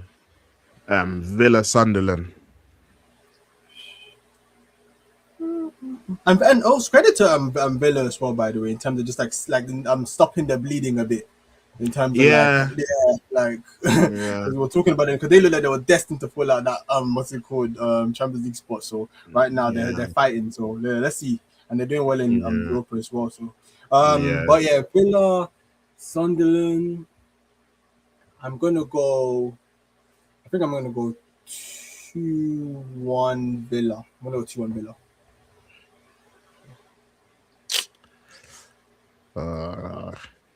Yeah, I'm gonna have to change some of these afterwards. I'm gonna go 2-1 Villa as well. All right, cool. That United one might have to change to a win. Fair enough. Because there's not enough differentials here.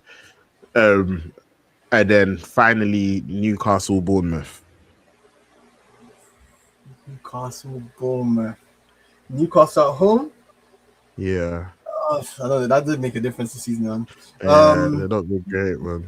What am I thinking? This is tough. They're so weird, man. I think I'm gonna go 1-1. Just because I think they can't afford to lose. I want to go 1-1. 1-1 Bournemouth. It was even supposed to be me first. I clocked it. Oh, But that's all good. This is tough, man. Bournemouth aren't good for. I know they drew bare games before. But yeah, they've not sorry, lost. I just feel sad, man. I look at a team like Bournemouth playing better football than us, man. See, sorry, man. Sorry. This is all mad. I am gonna go. Yeah, Bournemouth can play, man.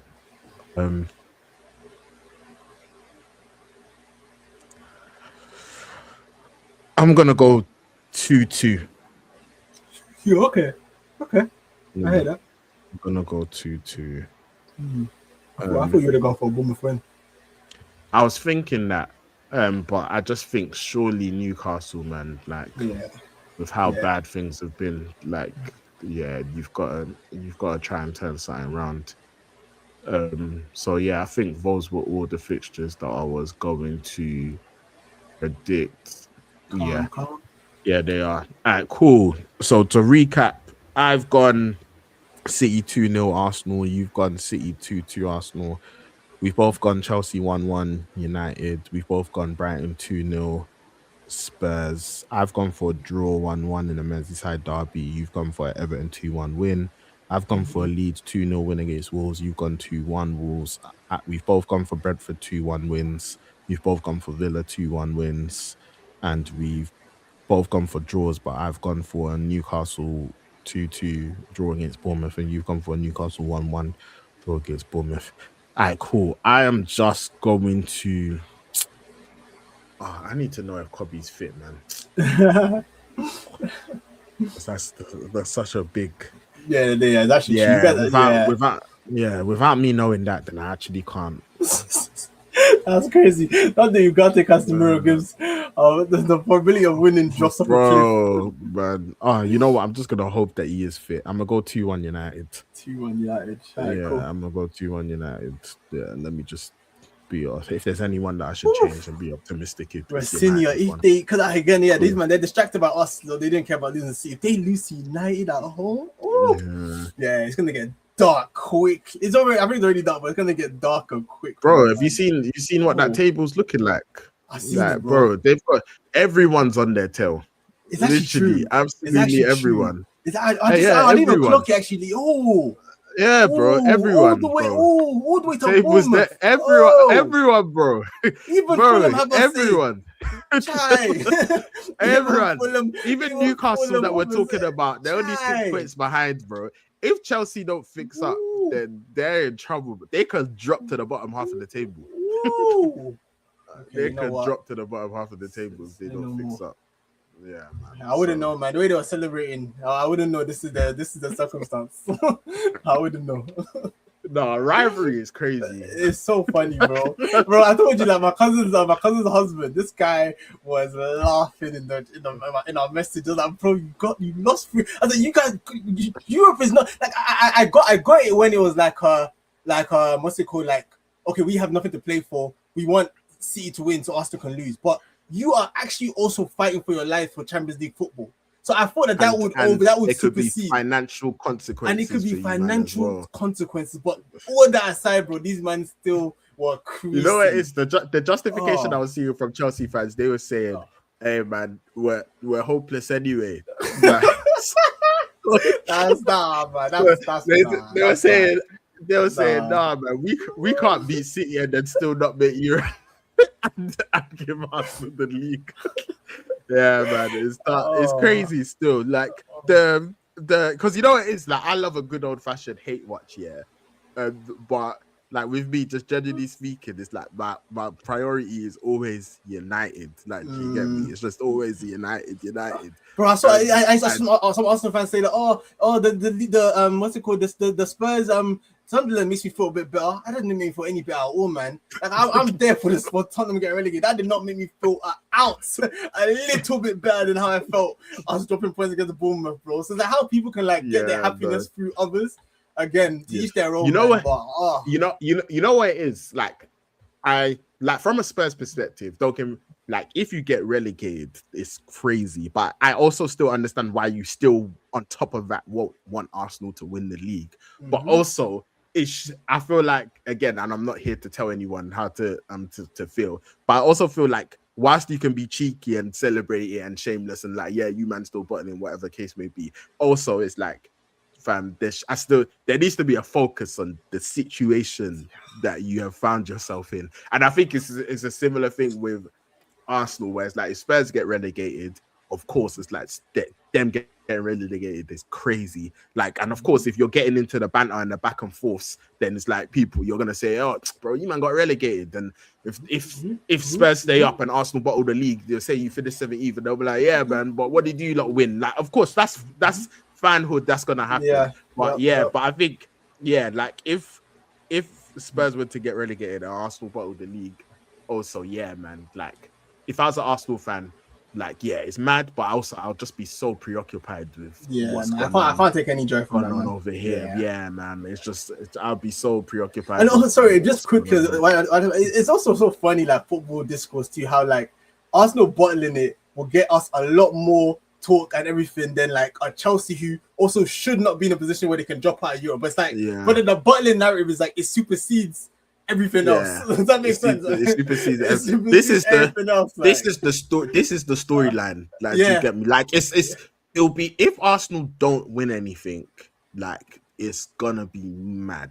Like, like it's gonna be mad, bro. Yeah, I'll just tell you, bro. I know. Thank God, like we're well-rounded people. We've got other interests and stuff. I'll say, yeah, bro. Just stay off the. You already know how I get, bro. I'll probably delete Twitter for the summer. I'll just delete Twitter for the social media. I will delete all social media for the rest of the summer, bro. And then next year too, I might not even come back until I see what's happening with managers, etc. Like, I'll be completely off, bro. Trust me. You have to tell me twice. It's crazy, bro. Like, yeah, man. This thing we call football, man. Imagine, bro. It's like something that we're not on the pitch, we're not managing nothing, and it's like has such an effect, bro. Yeah, bro. Like, you get me. I remember people are not gonna be calling me a butler, bro. Me, yo, they say your person. They say you've got nothing about you. You got nothing about you. Now. Nah, man. You got nothing about you. I told you, bro. Right now, I want to win this league out of the fear of what's gonna happen if we don't. I don't know. Right now, I think the fear of what's gonna happen, the fear of us not winning it, supersedes the excitement of us winning it right now, bro. Bro, you know when the inconceivable happens, it's crazy, bro. Because that's how I felt about last season and the Europa League final. Like, us losing that was the inconceivable. Like, United finishing 15th and losing the Europa League final was the inconceivable. You see when the full-time whistle blew, bro, I was just looking at my screen like, what has just happened? And I'm seeing Salah tweet, "Oh, he said he always wins things in his second season." I said, is this a simulation? Am I being punished right now? Am I being punished right now? Is that what is happening here? Bro, major, man. I'm this Abraham guy. Bro, football. But anyway, man, long, late stream, a lot to talk about, man. But yeah, let's keep it stepping. Shameless. You know how shameless she is right now? She just landed. She traveled, landed, came to join the stream just to say we're gonna do it anyway. Guy, we're gonna do it anyway. Have some shame, man. Have some shame, like I do find it funny though. Spurs fans are actually real funny. Nah, but it's hilarious. The hatred is so deep. Like, that's one thing I respect it still. Like, you know when people talk about rivalry, like the hatred runs so so you know, deep. That meme, what's it called? The guy goes back to the funeral where I was turning up at your op's funeral just to make sure he's buried. Just to make sure he's dead. That's what they're on, bro. The hatred is so deep. Like, like, bro, like I've been seeing Spurs fans and it's like, bro, they are praying, like, don't get me wrong, Chelsea fans are as well. But the Spurs fans, they are, bro. Like, if they can survive relegation and Arsenal don't win the league, bro. Hey That's a man, hey dream. man, that's a successful season. That's a- Successful season, bro. Successful season. And we have this we can be successful season, bro. Successful season. They will bite your hand for that right now. Oh, bite off your hand right now for that, man. Yeah, they say Bite it off. we just pretend that whole 17th thing didn't Yeah, happen. man, forget about it, man. Forget about it. We'll go again next year. Crazy, man. But yeah, people, hey, anyone who's tuned in, whether it's been 30 seconds, a minute, half an hour, the whole stream, we appreciate it. Please make sure you smash the like button, subscribe if you're not subscribed. And yeah, man, a lot of football to be played, business end of the season. We're going to be seeing a lot of emotions, especially from Ace. Happy, sad. Hey, we'll find out, man. But big fixture next week. So yeah, we'll see what happens. But stay blessed, people. Any last words, Ace? Nah, man. Appreciate everyone who tuned in. And yeah, man, back on the next one. See you guys later. Peace. Stay blessed, people. In a bit.